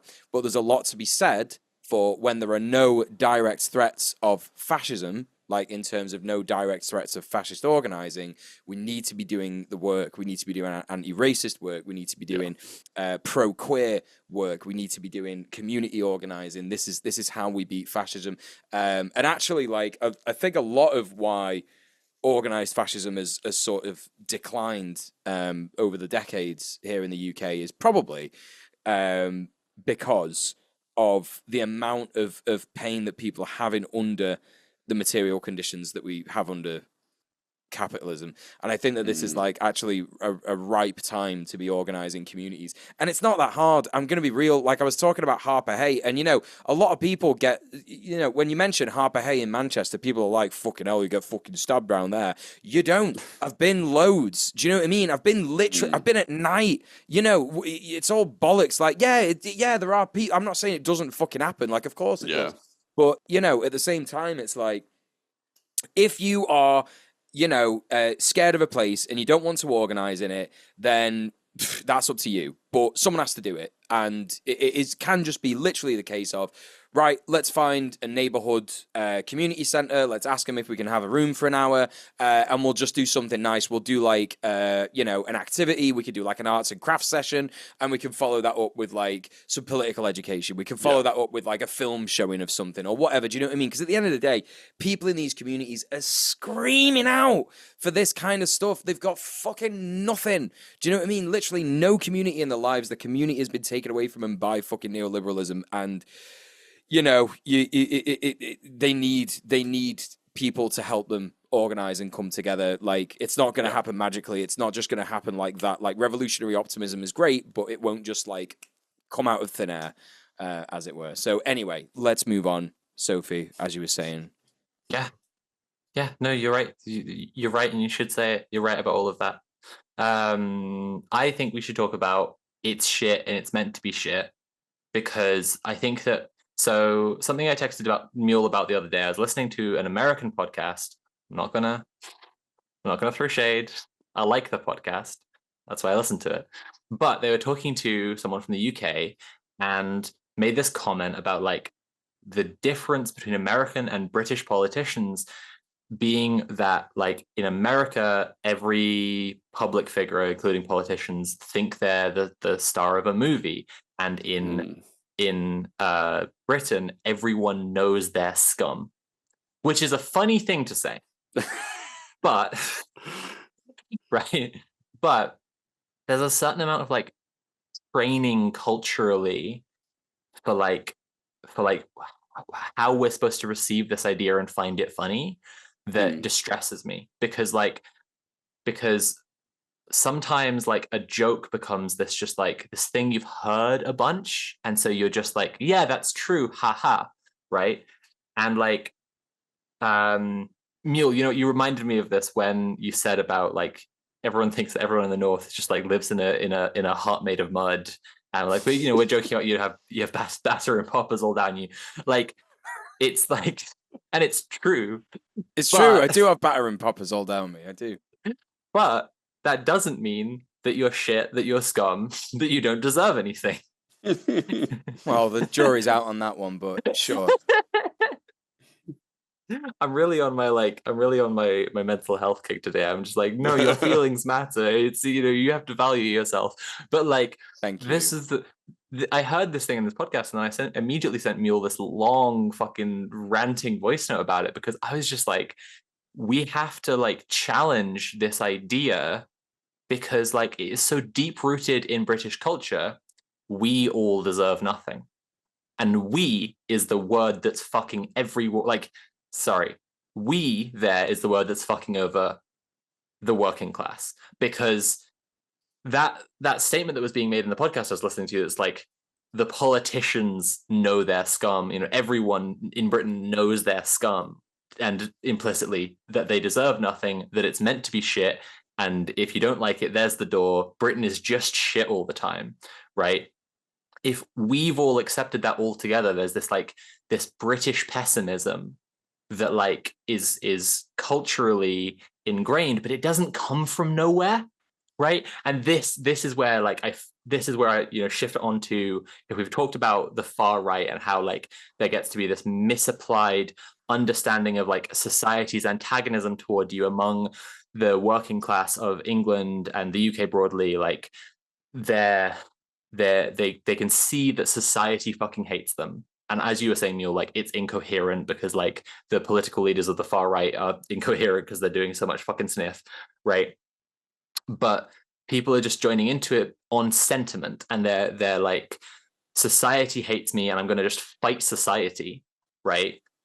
The mindset in the liberal establishment of the UK, and as I was just saying, like this does include, unfortunately, like a lot of leftists. When those leftists are in London, we really do have to talk about like the division of like the London left compared to like the working class of England and the UK, because like there's the working class of England and the UK, and there is leftist organizing in all of that, but there isn't like a presence of like the commentariat, the intelligentsia, the political commentary class, the influencers, or the mainstream commentators. Neither the influencers nor the mainstream commentators are anywhere but London, right? And so the media part of it, which gets, which is the part that's like programming people's fucking brains and what to think, is all within the world of like the liberal mainstream in London, including the left. And then it's reinforcing this idea that we all accept that everything is shit. And there's this reflexive thing where people who are coming from a place of privilege are like commentating on England and how shit it is because look at all these racists, right?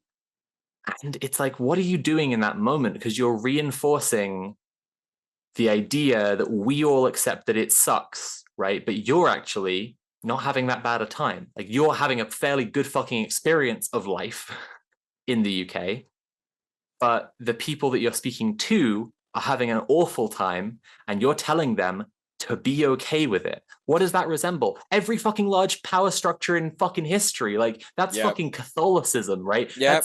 That's the the meek shall inherit the earth is the same fucking sentiment as like it's shit and it's meant to be shit. It's the same fucking thing. It is a fucking brainworm to control the British working class, and it's not done intentionally. Like I'm not speaking conspiratorially here, it's a cultural thing. Yep. But like it is something that is fucking poisoning all of the British working class, and it helps to like create over and over again systematically, like not just like it's the origin point of it in this sort of like, but in an almost chicken and egg way. It's like there are the racists, and then you go, oh, it's so shit because our country is full of racists and the far right and all the riots and the fascists. And then it's shit and it's meant to be shit. And then the working class just hear it's shit and it's meant to be shit. And we hate you and you deserve nothing. And then they listen to people who say, you deserve more than this. And they're giving more than this to refugees. And then you become a fucking racist. And then a liberal or leftist commentator says it's shit and it's meant to be shit. And then you hear them and you say, they hate me. They're saying it's shit and it's meant to be shit. And it's cyclical. It's systematic and it goes on forever and ever, reinforcing this fucking idea. And I'm sick of this fucking idea. And that's why I'm ranting. It's, and I acknowledge I'm ranting, but it pisses me off. What you're talking about is like the right-wing version of a thing that happens with like some leftists. Some leftists romanticize the working class, right? And what right-wingers are doing there is they're romanticizing the working class, but adding onto it this like bizarre, I don't even know if you would call it, it's this bizarre national identity, isn't it? Where you, like you say, it's like it's shit and it's meant to be shit. So, you know, we'll always deal with it because we're British, blah, blah, blah, blah. It's that kind of idea. And yeah, it's the romanticization, I think, of like what they think it is to be British working class, when it's like maybe they were working class one day in the past, but now they're a really famous influencer with hundreds of thousands of pounds or whatever, and they're just so far away from it that they have absolutely not a fucking clue as to what they're talking about. I think it would be important to go back because we've just had a question that we've logged, and actually I was gonna talk about this actually. About the sort of arrests that were made in the riots, because I think it's really important to focus on that for a couple of reasons. One, because it's a signifier of how the current Labour government is going to react to, and actually has reacted in the past. I'm sure you might have spoken about it maybe last week or maybe when I was on a couple of weeks ago, about how the Labour government have arrested Just Stop Oil protesters, loads of Palestine Action actionists and founders have just been arrested and all this kind of stuff. You know, they've already started doing that, but it is also another signifier of how they're going to come down on leftist organizers, you know, in the future. They've arrested just like a bunch of people at these riots. The thing is that, again, you know, what are we achieving by putting these people away? Sure, I think maybe it de-incentivized a couple of them to like not come out on that Wednesday. But I would probably say that a lot of them are, you know, some of the older heads particularly are used to the prison system, and they may very well be institutionalized in terms of like how they see the prison system, how they see the cops and stuff like that, and they probably wouldn't give much of a shit, know that they're only going inside for 2 years. And a lot of people, when they get into that institutionalized mindset, I think John was talking to us when he was about it, when he was on for Prisoner Solidarity Network, about how they just get into this sort of, you know, oh, well, I don't have to worry about my rent. I don't have to worry about my wife. I don't have to worry about where my food's coming from. I can literally just be like a cat boy. I get everything given to me, even though it's vile and disgusting and you just kept in a kennel, you know what I mean? So I think there's that kind of attitude towards it. They know that they're not going to like they're not getting put away for 5 years for like discussing maybe doing a peaceful protest. They're getting put away for like 8 months, maybe out for 6 months for actually setting a fucking Asian man's shop on fire. And crucially, like if they've already been inside before, they've been inside because they got in a drunken fight outside the Spoons. Yep. Right. But this time around, they're inside because they're a political hero. Right. Exactly. And that's a very different experience, right? Yeah. And they'll either get celebrated depending on what prison they go to, the amount of, you know, racists that are in that prison. You know, it's one of those things. It is definitely a problem in all areas of society. Yeah, and the thing is that like, so that you've got those older people who are used to it, but you've got these younger people who have been arrested. And I don't, I'm laughing, but I'm only laughing because a lot of my humor is abstract, bizarre stuff. And when I saw this Instagram story, I can't help but always remember it. Bobby Sherbon got arrested outside his 18th bingo. No, he got arrested because he missed his 18th bingo birthday. This is the only reason I remember this guy, because there's so much alliteration in this. Tim's laughing, like you can't hear him, but Tim's laughing. Bobby Sherbon missed his 18th bingo birthday to go to the fascist riots, and he got arrested. UK headline. Average Right What was he doing Bing? Bobby Sherbon went to do Bing instead of his 18th bingo birthday. Bobby's big Bing day. Bobby Bungus and his Bingus birthday. Someone call a mule and he's having a strong. Like, this is what happened when I saw this post. I couldn't stop saying Bobby Bingo birthday, Bobby Sherbon. Anyway, listen. Okay, now that the funny bit's out of the way, we have to talk about the serious bit. Yeah. Okay. Bobby Sherbon, no matter how funny it is that there's a lot of same letters in that sentence about what he did, Bobby Sherbon is someone who's been arrested, right? And he was just 18, right? Yeah. Now, when you're just 18 and you experience that level of state punishment, it will be a very big moment in your life. It will be a formative moment in your life. You will say, oh, the state took that away from me, and the state took that away from me because it was woke, because the government was woke, and they love women and transgenders and refugees, all this stuff. So, there's going to be that kind of radicalization happening, but also the institutionalization will happen as well. So that kid, no matter what background he had, whether he's racist or not, when he got arrested, like whatever his ideological, alignment is, he is now going to be institutionalized. He's either going to be really prescient of what it's like to be in prison and do his best and keep his head down and really, really try fucking hard. And obviously it's extremely hard, even if you do that. If you go to prison, when you come out, it's very difficult to get a job. It's very difficult to get housing, etc., etc. But it's unlikely that he's going to react in that way to it. Like, a lot of people just end up getting mad and radicalized about it, and then they end up going back inside, etc., etc., etc. So there's been a bunch of arrests, and the only thing that I can think of is that some of them have had prison sentences straight away, and if you've not been inside before, it's gonna fuck you up. It's gonna make you worse. It's gonna institutionalize you, and that's the end of it. You know what I mean? Like, that's what that kind of thing encourages. And, while some people might be listening to this and saying, well, Mule, what should we do? Just let them do it. No, I'm not saying that at all. What I'm saying is that the biggest actual prevention of far-right organization is far-left organization. Yeah, absolutely. It's anti-fascist organization. And actually, that is definitely why. It's more of a deterrent than being put away, basically, is what I would say. Because, people will have seen, if you've not seen, some of the direct messages that these fascists were sending each other when they were organising in, where was that place? It was like a suburb borough of London or something, or maybe Birmingham, and there were like thousands of anti-fascist, like anti-racist organisers, like protesters. So the two big things that happened in North London were in Walthamstow and in Finchley. That basically, was it, the Fash announced that they were going to be there, and then anti-fascist crowds were just so enormous, like that. We've had some discussions about this since, and I mentioned this a little bit last week, but like, probably some Fash did show up. Probably some Fash did show up still, because they didn't get the note that, like, oh, it's fucked, we're not doing it. But then they didn't feel like it was possible for them to do anything because they were so massively outnumbered. Which, I think is a heartening image to me personally, is like Fash who've shown up to start shit and to fight against anti-Fash, and then they just find themselves completely surrounded by anti-Fash to the point that they can't even announce their own presence, right? But I think what Mule's getting at is the Telegram chats. They were all pretending like they had just like pranked Antifa and like said they were going to show up, and they oh no, we were never meaning to, and it's like, no, you got outnumbered and you got. Well, I've seen that before. That happened at some of the Posey Parker events over here. They said they were going to show up en masse. A handful of dudes showed up.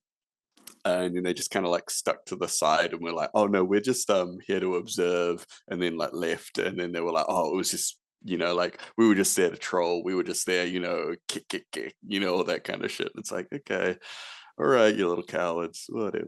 It's cowardice, yeah, exactly. Yeah. And well, I was talking about the Walthamstow thing, but what I was actually talking about was there was actually leaked messages where people have been literally saying like, "There's so many of us, fuck this. There's so many of them, fuck. There's so few of us. Shit, what's going on? Where is everyone?" Like Funny they were as hell. actually scared, like and so there was that. And that was your point. It's a bigger deterrent than any state pushback. I mean, this is a crucial thing. So I have two thoughts. One is sort of a hanging one I want to resolve, which is that like when I talk about like the lack of identification from anyone in like working class communities with the London left, right, and like the left that is leftist and has leftist principles and talks about communism even, but like is within the world of London and its like liberal mainstream establishment, right? Like, and I'm not just talking here about like white racists and how we're letting them down because like they should be included. It's like, yes, right. Fundamentally, yes, we are letting them down because, as Mule's saying, got a bunch of like working class kids in these communities who are not actually politicized, except for having some shit ideas and having some shit attitudes, but they're taking part because they're just angry and unwell and like not if they feel bad, right? But like a place for like so much of the working class who aren't politicized and like aren't the specific group that you're talking about, like when you see when you see discussion and analysis by a lot of like the London left of the political sphere.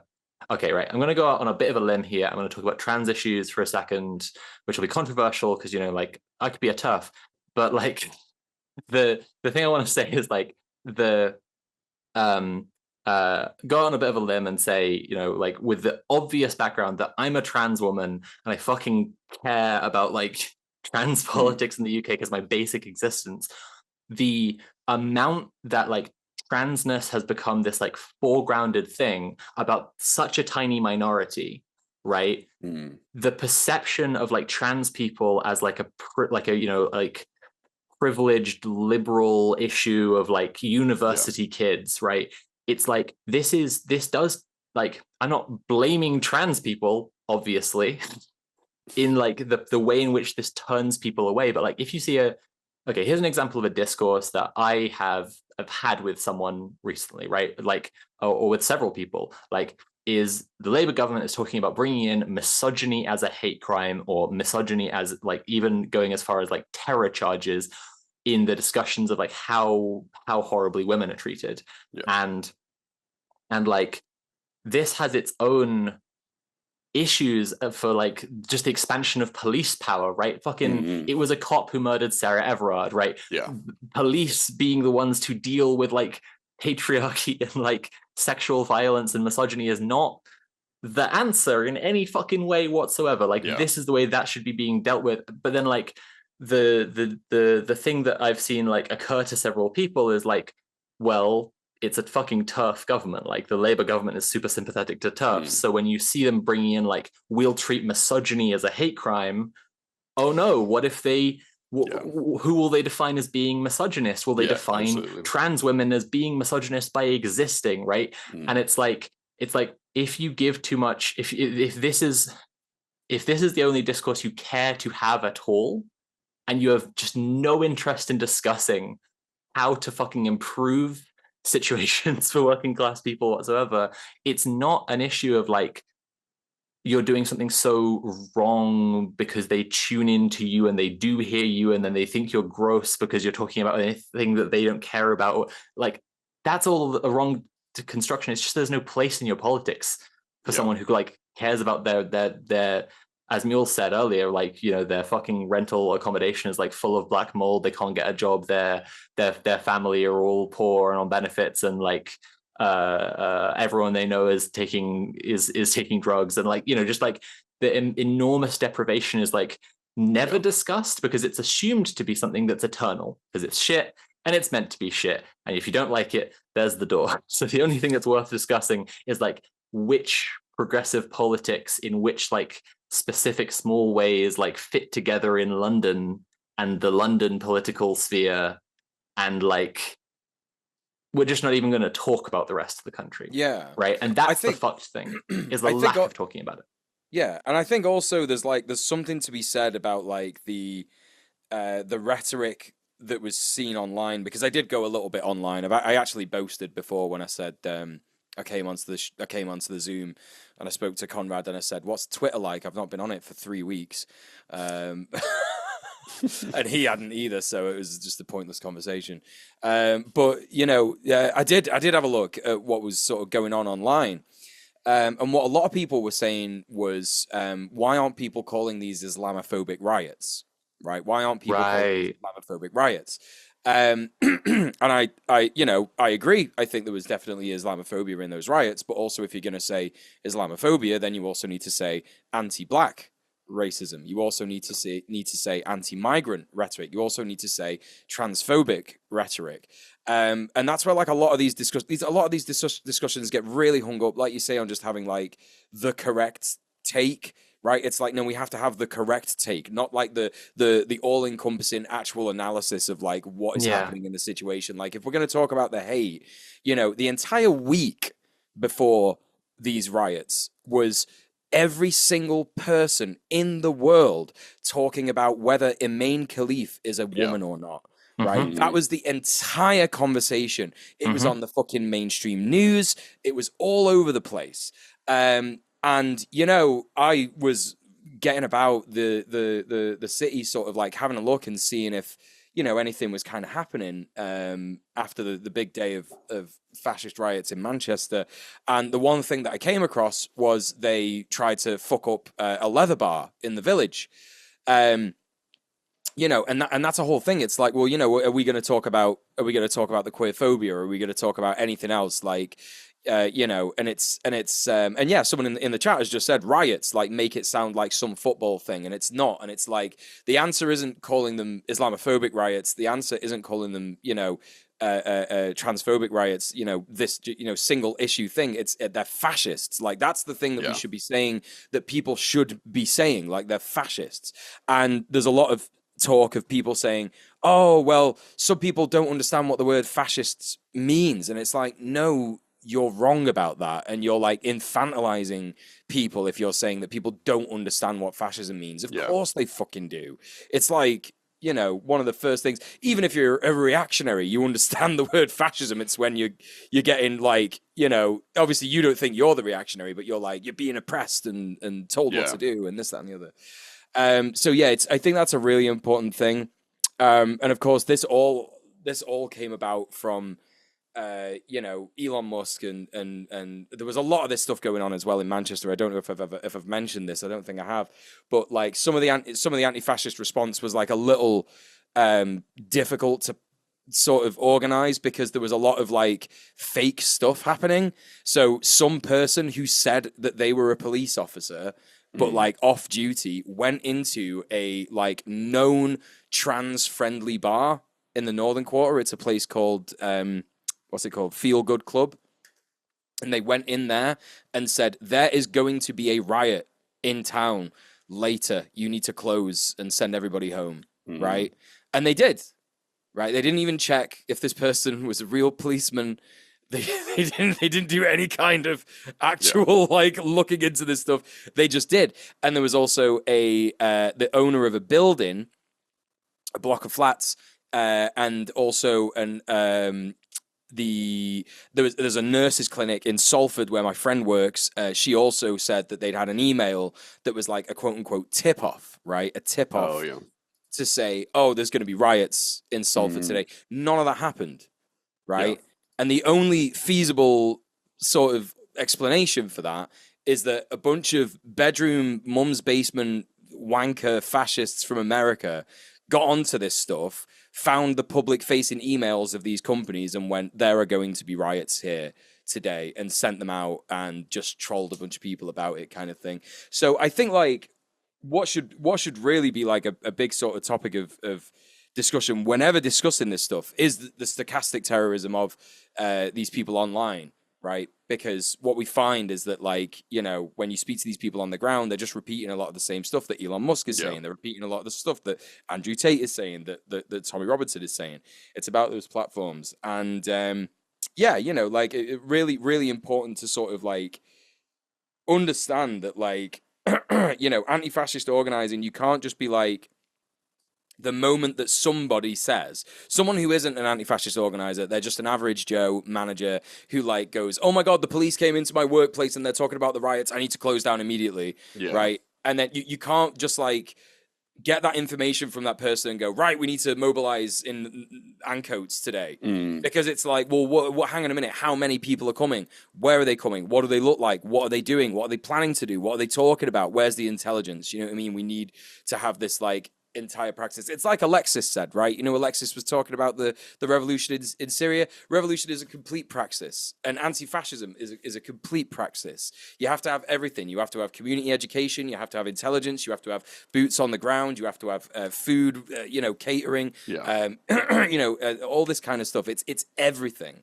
So yeah, it's anyway. Yeah, I think I think rant them, but no, I think that's spot on, because like there's a way you could mistake like anti-fascism as a kind of organizing that's like, well, but if the left is doing well, then we won't need anti-fascism. And it's like, well, if the left is doing well, we will still need it, because the left is doing well at a revolutionary moment. This is when like the left has its opportunity to take power and to improve things for people and change the way society fucking works, right?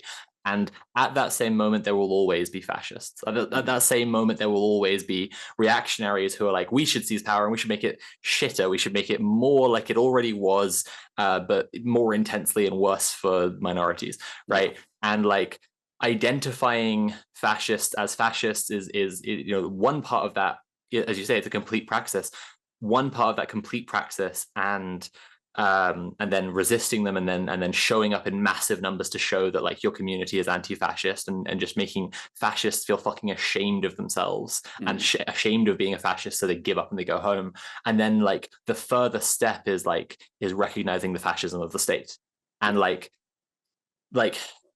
it needs to be what I've been saying again and again. There are these three parts here, right? Like we could think back for a second to the discussion we had of France earlier, right? Because Macron has been using the far right as his boogeyman to get himself elected over and over again. And the left, like that statement from the left coalition or from Mélenchon's party that said like, unless you can present us with a different coalition, right? Like they were teasing the fact that like he does effectively work with the far right all the time, but he's not going to form a coalition with them. And it's like, because he just uses them as a tool, right? And it's the same fucking thing here. Like the expansion of like police powers, and police powers is such a crucial thing that should be pressed on as a discourse in UK politics over and over and over again, because this is something that like working class communities are so affected by, right? Is that like policing is just not the fucking solution and never will be, and giving more power to the state just never will be, no matter like how, it's not even to say no matter how woke you try and make the police, like going back to this like misogyny as a hate crime thing, like it's not just saying, yeah, no matter that, it's like, in a sense, that makes it so much fucking worse, right? Because the fascists are responding to the perception that the state cares more about minorities than about white working class communities. And that belief, excuse me, that belief is further entrenched by then the police are like caring more about more kinds of hate crime. There are more flavors of woke that the police will arrest you for not being, right? Like that actually promotes more like fascist discourse and talking points and radicalization, exactly as Mule was saying, like the mindset of someone who is like 18 and then, what was the guy's name? I need to hear it again. Bobby Bingus or something. Bobby Sherborne's 18th bingo birthday. Yeah, Bobby Sherborne gets arrested because he did some bing instead of going to bingo for his birthday, and then gets radicalized and like, you know, is a lifelong fucking Nazi because you've sent the message that the state and the establishment is progressivism and wokeness, and it's like that there isn't going to be this like reform into progressive values through like the state. It's not a top-down thing. It's a resistance against the state is the essential part here. And like, yeah, again, so like the complete praxis of anti-fascism there is like a resistance against policing powers, including the policing powers that are trying to like litigate wokeness through the police, right? Because like, and that's another thing as well. Like when I was saying before about like woke discourses, you take like discourses about where TERFs are trying to institutionally capture power or whatever. As an example, like working class communities are not intolerant, like are not naturally, whatever, I hate that shit, but like, implicitly or inherently intolerant. It is like ruling class media pumping them with shitty ideas that like makes a reaction spread and grow. And also, as I say, like the kind of policing that like stigmatizes them and treats them like they are bigots, that like enforces the idea that they are bigots and then like causes more radicalization. Like it's not that it's a discourse that like has like no meaning to someone. If you were to have, to use my example again, right? You take the discourse, misogyny as a hate crime will be used by TERFs to prosecute trans women, right? Like, if you take that as an example, there are tons of working class people like it's not like a meaningless discourse to them. They understand all the words in it, all the players in it, all the concepts in it, just fine.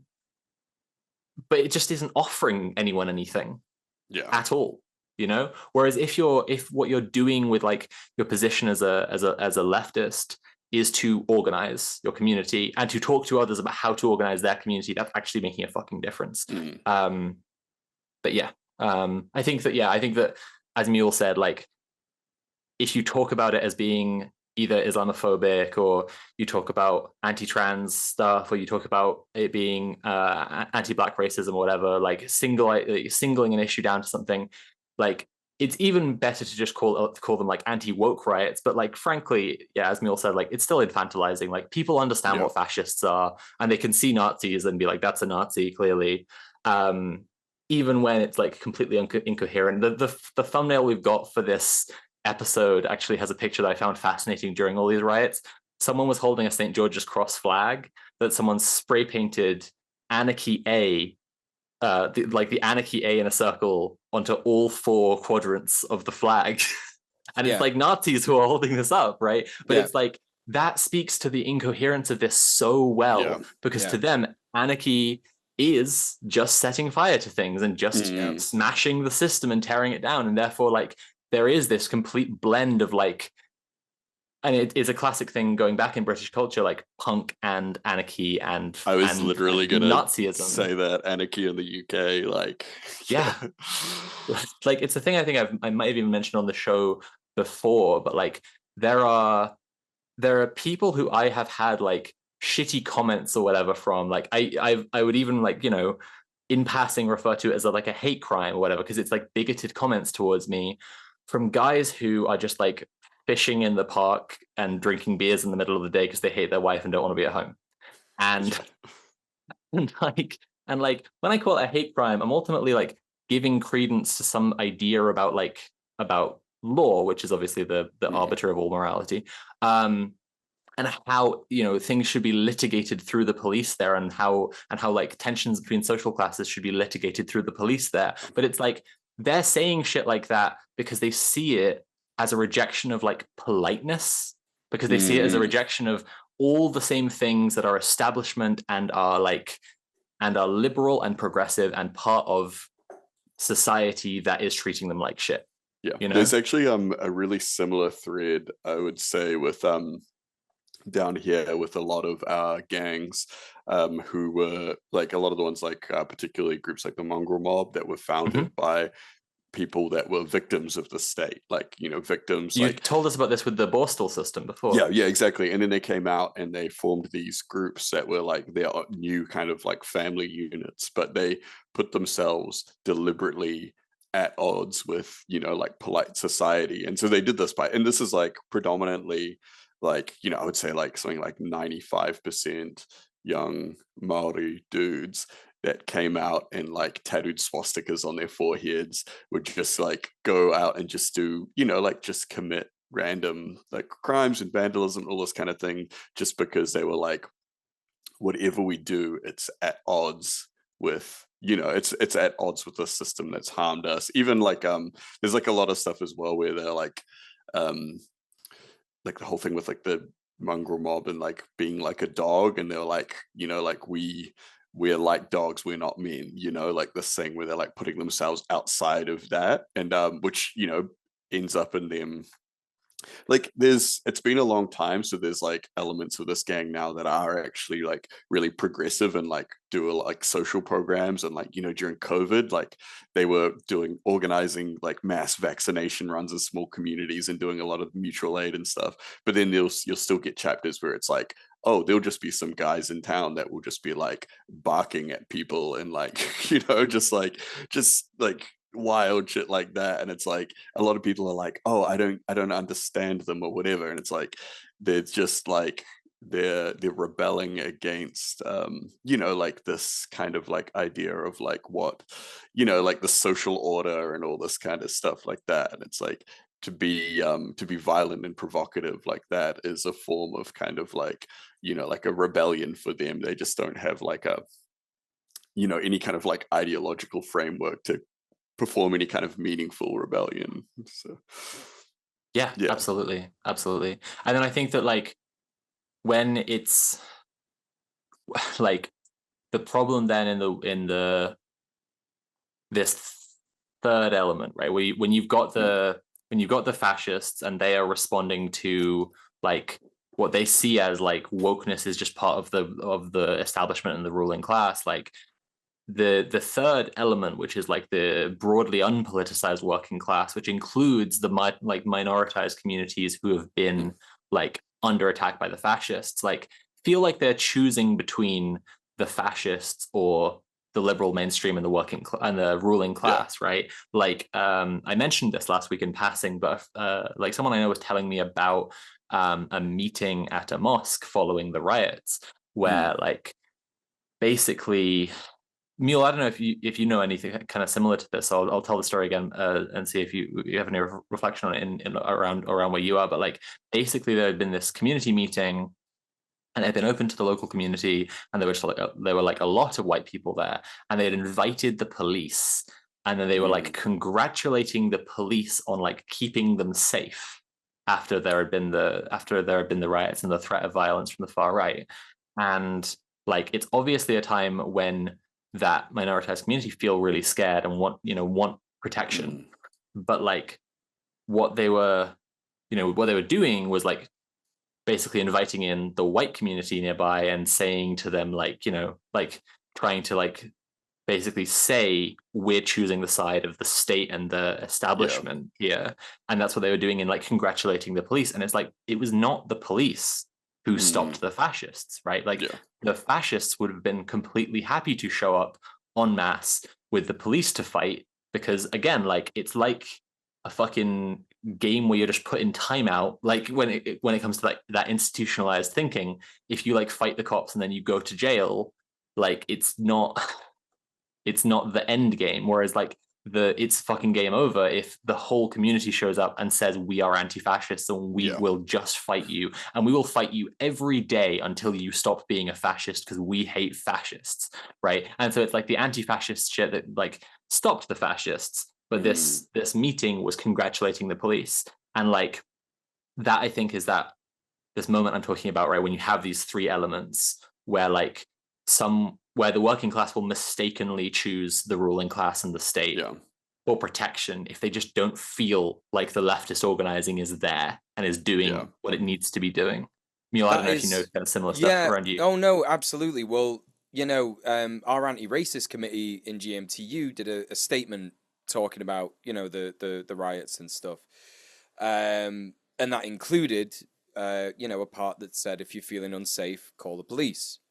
And while there might be many people in our organization who dislike the police and think that that is, you know, maybe a bit antithetical to protecting yourself, it is not for white people to tell racialized people, particularly migrants who are scared and, you know, don't know the country very well and, you know, terrified that like they're going to get the shit kicked out of them, you know, just for walking down the street kind of thing. It's not really for us to say how you should feel about the police kind of thing. So I think you do have to measure those kinds of responses with that level of like anti-racist analysis. You know, we have a lot of like, we're very lucky in GMTU that we have like a lot of very committed anti-racist activists on the anti-racist committee. And while some of them despise the police, they chose to include this in the letter because they understood that it's gonna come across well for people who may not be particularly radicalized in terms of being left wing, because you could be a racialized person and understand racism, but you might not understand, you know, all the tenets of sort of, you know, why the police are so bad, etc., etc. It would actually be racist to assume that, right?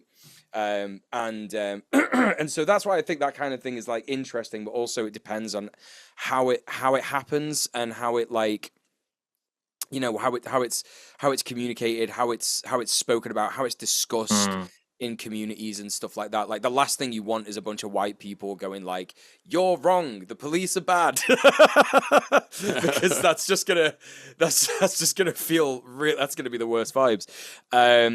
So yeah, I think that's mainly my thoughts on that. I think it's really difficult because we have such a job to do as anti-fascists in this country. You know, to protect our communities. And the thing is that like, you know, there has been, you know, meetings of broad coalitions in, you know, various different places all over the country, you know, after the riots. And the main kind of thing that people had, you know, been basically like, saying about like these, you know, hastily organized anti-fascist meetings of like trade unions and stuff like that, is that the rooms are very white, and you know this kind of a community defense has to be black led. It has to be led by people of color. It has to be led by global majority people, because global majority people know what's best for global majority people. Like, you know, this is how it works. So I think that like this is it. We have a lot of work to do, and this is why structure is so important. And you know, hate to sort of like, you know, be bigging up GMTU. I've been in this organization for years now, and it's just fantastic. Like I'm very we're very lucky and very privileged to be able to say that we have, you know, subcommittees who are there to not only hold us to account for racism, but also, you know, to sort of make these kinds of statements on behalf of our racialized members, on behalf of our anti-racist committee, because, you know, like I say, the last thing you want is a bunch of white people saying like, "This is what we think about racism." You know what I mean? Like, so, absolutely. I think it's an interesting thing with GMT because you know, to be clear on the friend who was telling me about this and was very fucked up about this and really mad about like the mosque congratulating the police is a Muslim woman herself, but like so like I definitely don't want to be in the position of, like you're saying, like a white person telling that community they're doing the wrong thing. So the clarification I want to make is like, you know, it's the lack of leftist structure there that is like, if that community felt the felt sense of a structure there that's keeping them safe, of anti-fascists, of leftists, of whatever, then that's who they would feel like, you know, kind of inviting into that space, and it just wouldn't occur to them that the police, like, you know, it'd just be obvious the police don't keep them safe. But what I wanted to say about was, we cut a note from the discussion earlier because it was intended for a guest that we were going to have, and I'm going to have a different time rescheduled, which was about militant particularism, which is discussed in their book. We'll have a better discussion about it when we get to actually interviewing them. But I was talking about militant particularism earlier today after reading their book, and it's this idea of basically like, you know, militancy as in forming a structure and being dedicated to that structure and moving as a unit, right? Being being dictated by the material conditions that you're in and responding to whatever conditions you are in, and that's the particulars, and how like different particulars are needed in different situations. And then when you're trying to expand into a revolutionary movement, it's either about forming a coalition with other, you know, bodies that have done it differently, or it's about whether you can make your particular fit onto other problems. And I think this is what's really interesting about tenants unions, is that like, at least for the whole of the UK, there is basically the same exact situation for everyone in the UK when it comes to renting. And that means that there's the same exact solution for everyone in the UK when it comes to like fighting that power structure.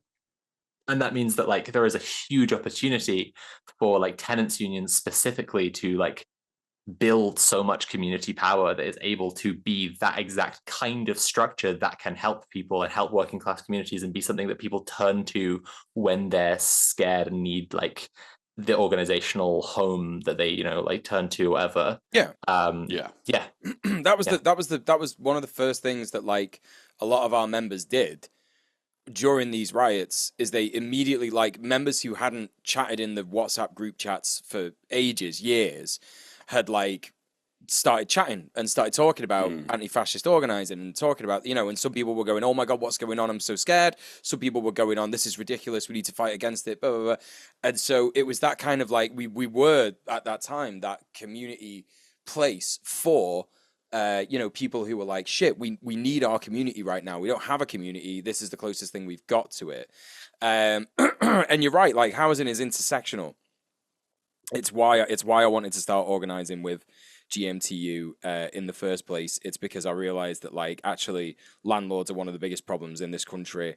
Like we have like an absolutely just insane amount of landlords, and you know, one of our chatters is talking about Nick Bano's Against Landlords book. Like literally in the first few pages of that book, he talks about how we have set ourselves up in this country for this never-ending rent rise cycle that just, it's every few months people are getting their rents put up, and we just have like staggering rent prices here, and it's just completely mental, and that affects you know, the most marginalized of our society the most, right? That is just how it works, because they're always going to have those extra layers of marginalization.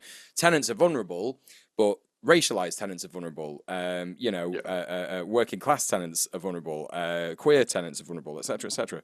So yeah, it's important to remember that, like, you know, when we're doing organizing, we have to think about like, okay, you know, what am I doing, and is it sort of like building power for people, right? Because I think we can get very distracted. I think it's like, oh well, I'll join an anti-fascist org, and then there aren't any fascist riots for like a year, and then no one does any organizing for a year, and then everyone's really disorganized, and everyone goes, fuck, we should do more anti-fascist organizing, and is just caught in this cycle of like, one of the biggest anti-fascist groups in London right now has just gone on hiatus.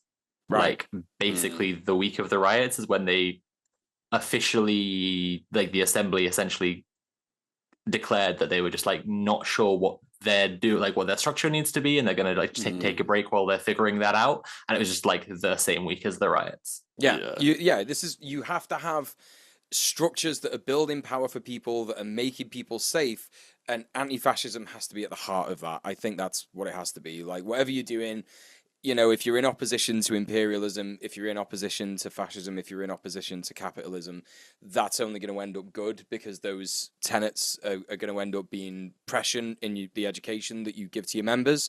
And that will eventually lead to the correct opinions about fascism anyway.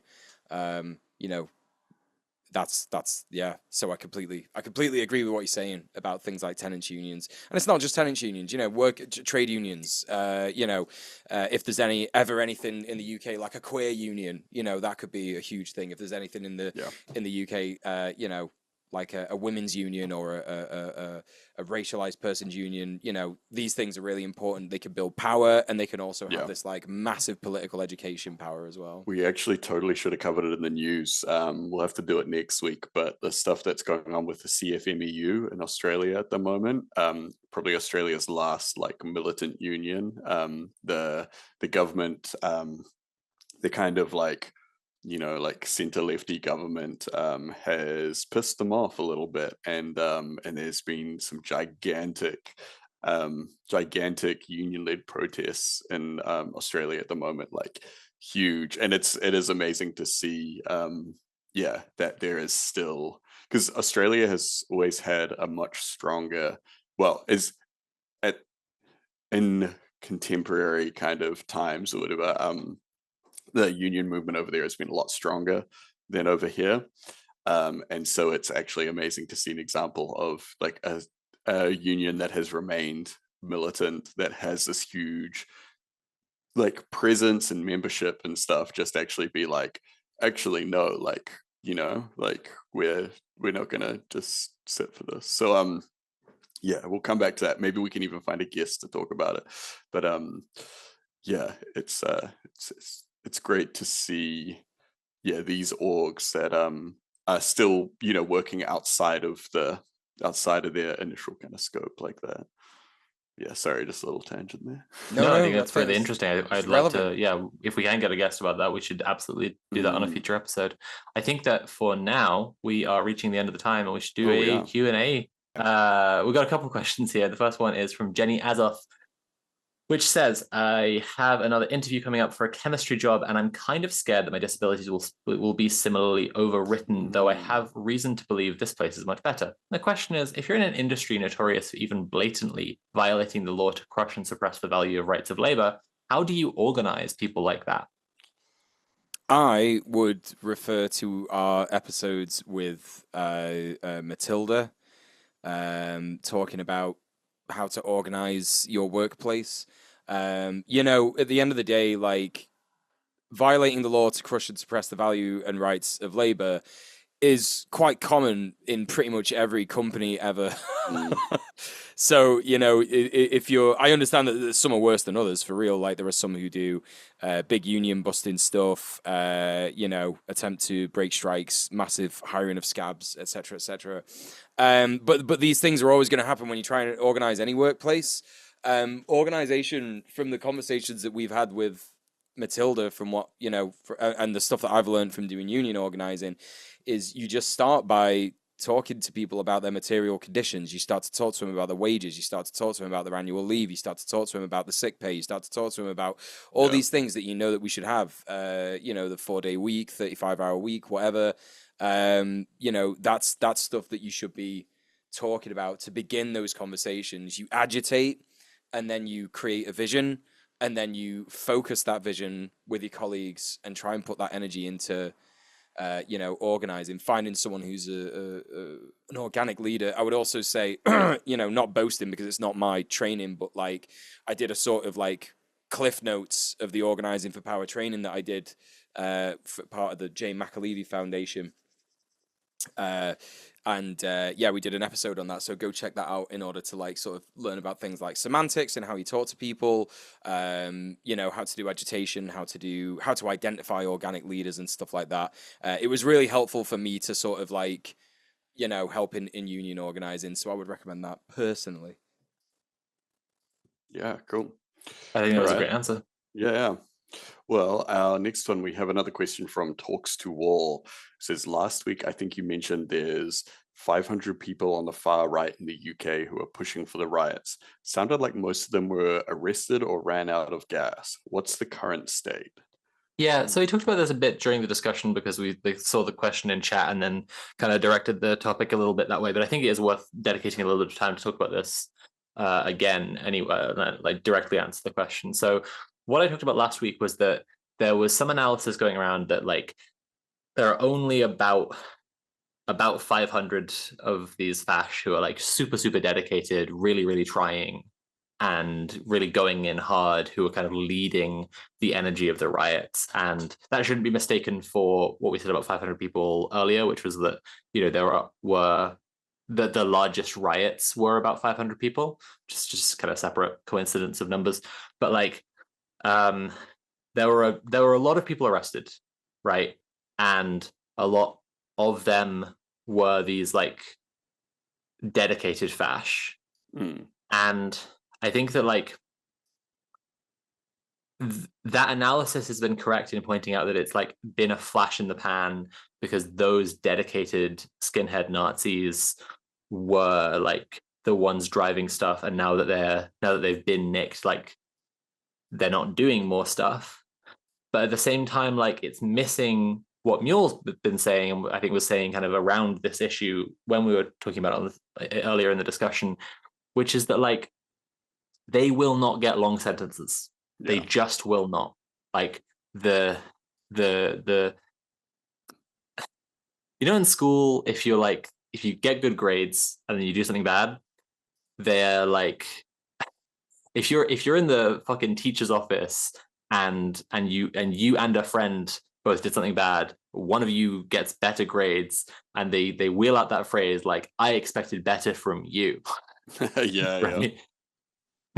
Now, there have been times when I've heard this, and there have been times when it's been the other person has been being told this, but like it's kind of similar with like the left and the right in the UK when it comes to the criminal justice system, is that like they will bring down the full weight of the criminal justice system on like progressive like and left-wing campaigner activists, or just climate Up Oil, campaigners, exactly right, because they expect them basically to be people who are like reasoning, rational human beings capable of understanding stuff, so they'll respond to a deterrent properly, whereas they think that like they just think this like barbarian chav doesn't understand anything and is just like done stuff because they're just stupid, and so like should just get like a little sentence, and then like they'll learn their lesson, but like we'll let them back out and blah blah blah. But you need to be made, you need to make an example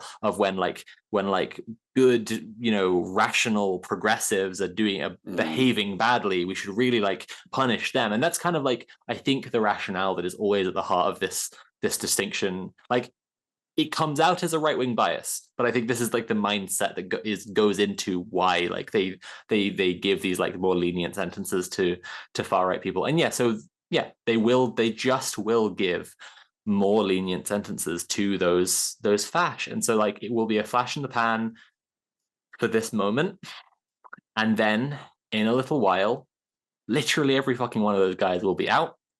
And as Mule was saying earlier, Bobby Bingus and every other like young guy, I'm trying to be serious, every other young guy who's been arrested who wasn't already a dedicated fash will have been to jail for being a fascist and won't come out of jail not being a fascist, like, and so ultimately what the police will have done will have been put the fascists in timeout, and after the timeout create more fascists.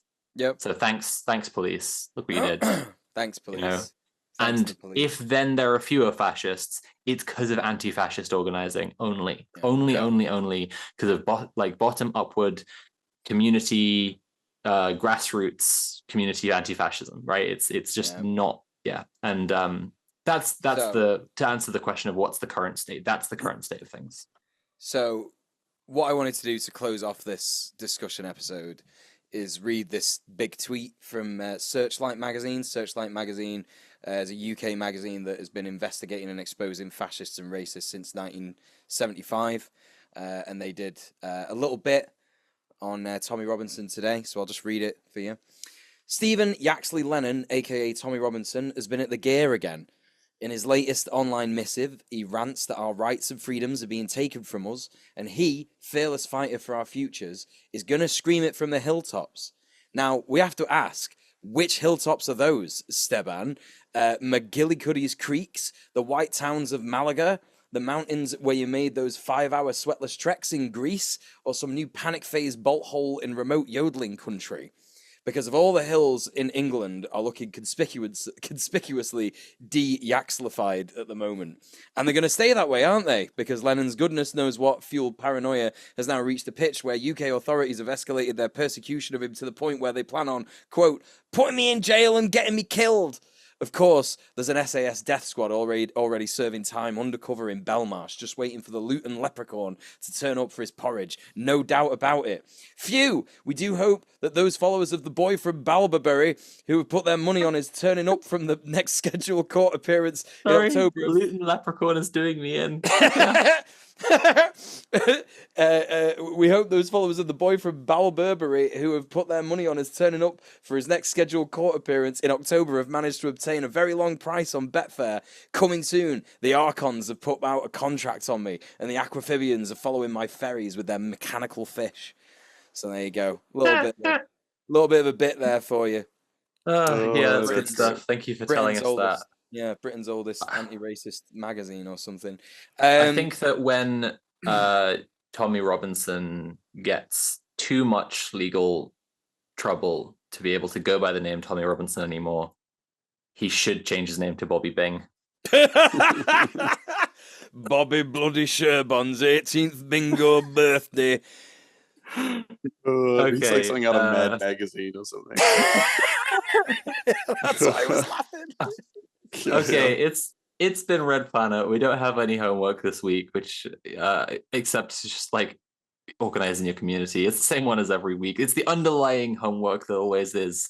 So instead, we'll just tell you that it's Red Planet is a show that is made possible by the support of our patrons over at patreon.com/red_planet. There are a bunch of different tiers that you can subscribe at to get different rewards like Discord access and Discord hangouts and little merch stuff. And there's also a merch store, which is at Mercenary Creative, and you can get a cool t-shirt or tote bag. But the only thing I'm going to focus on really is at the highest tier, which is of course called the Sickos.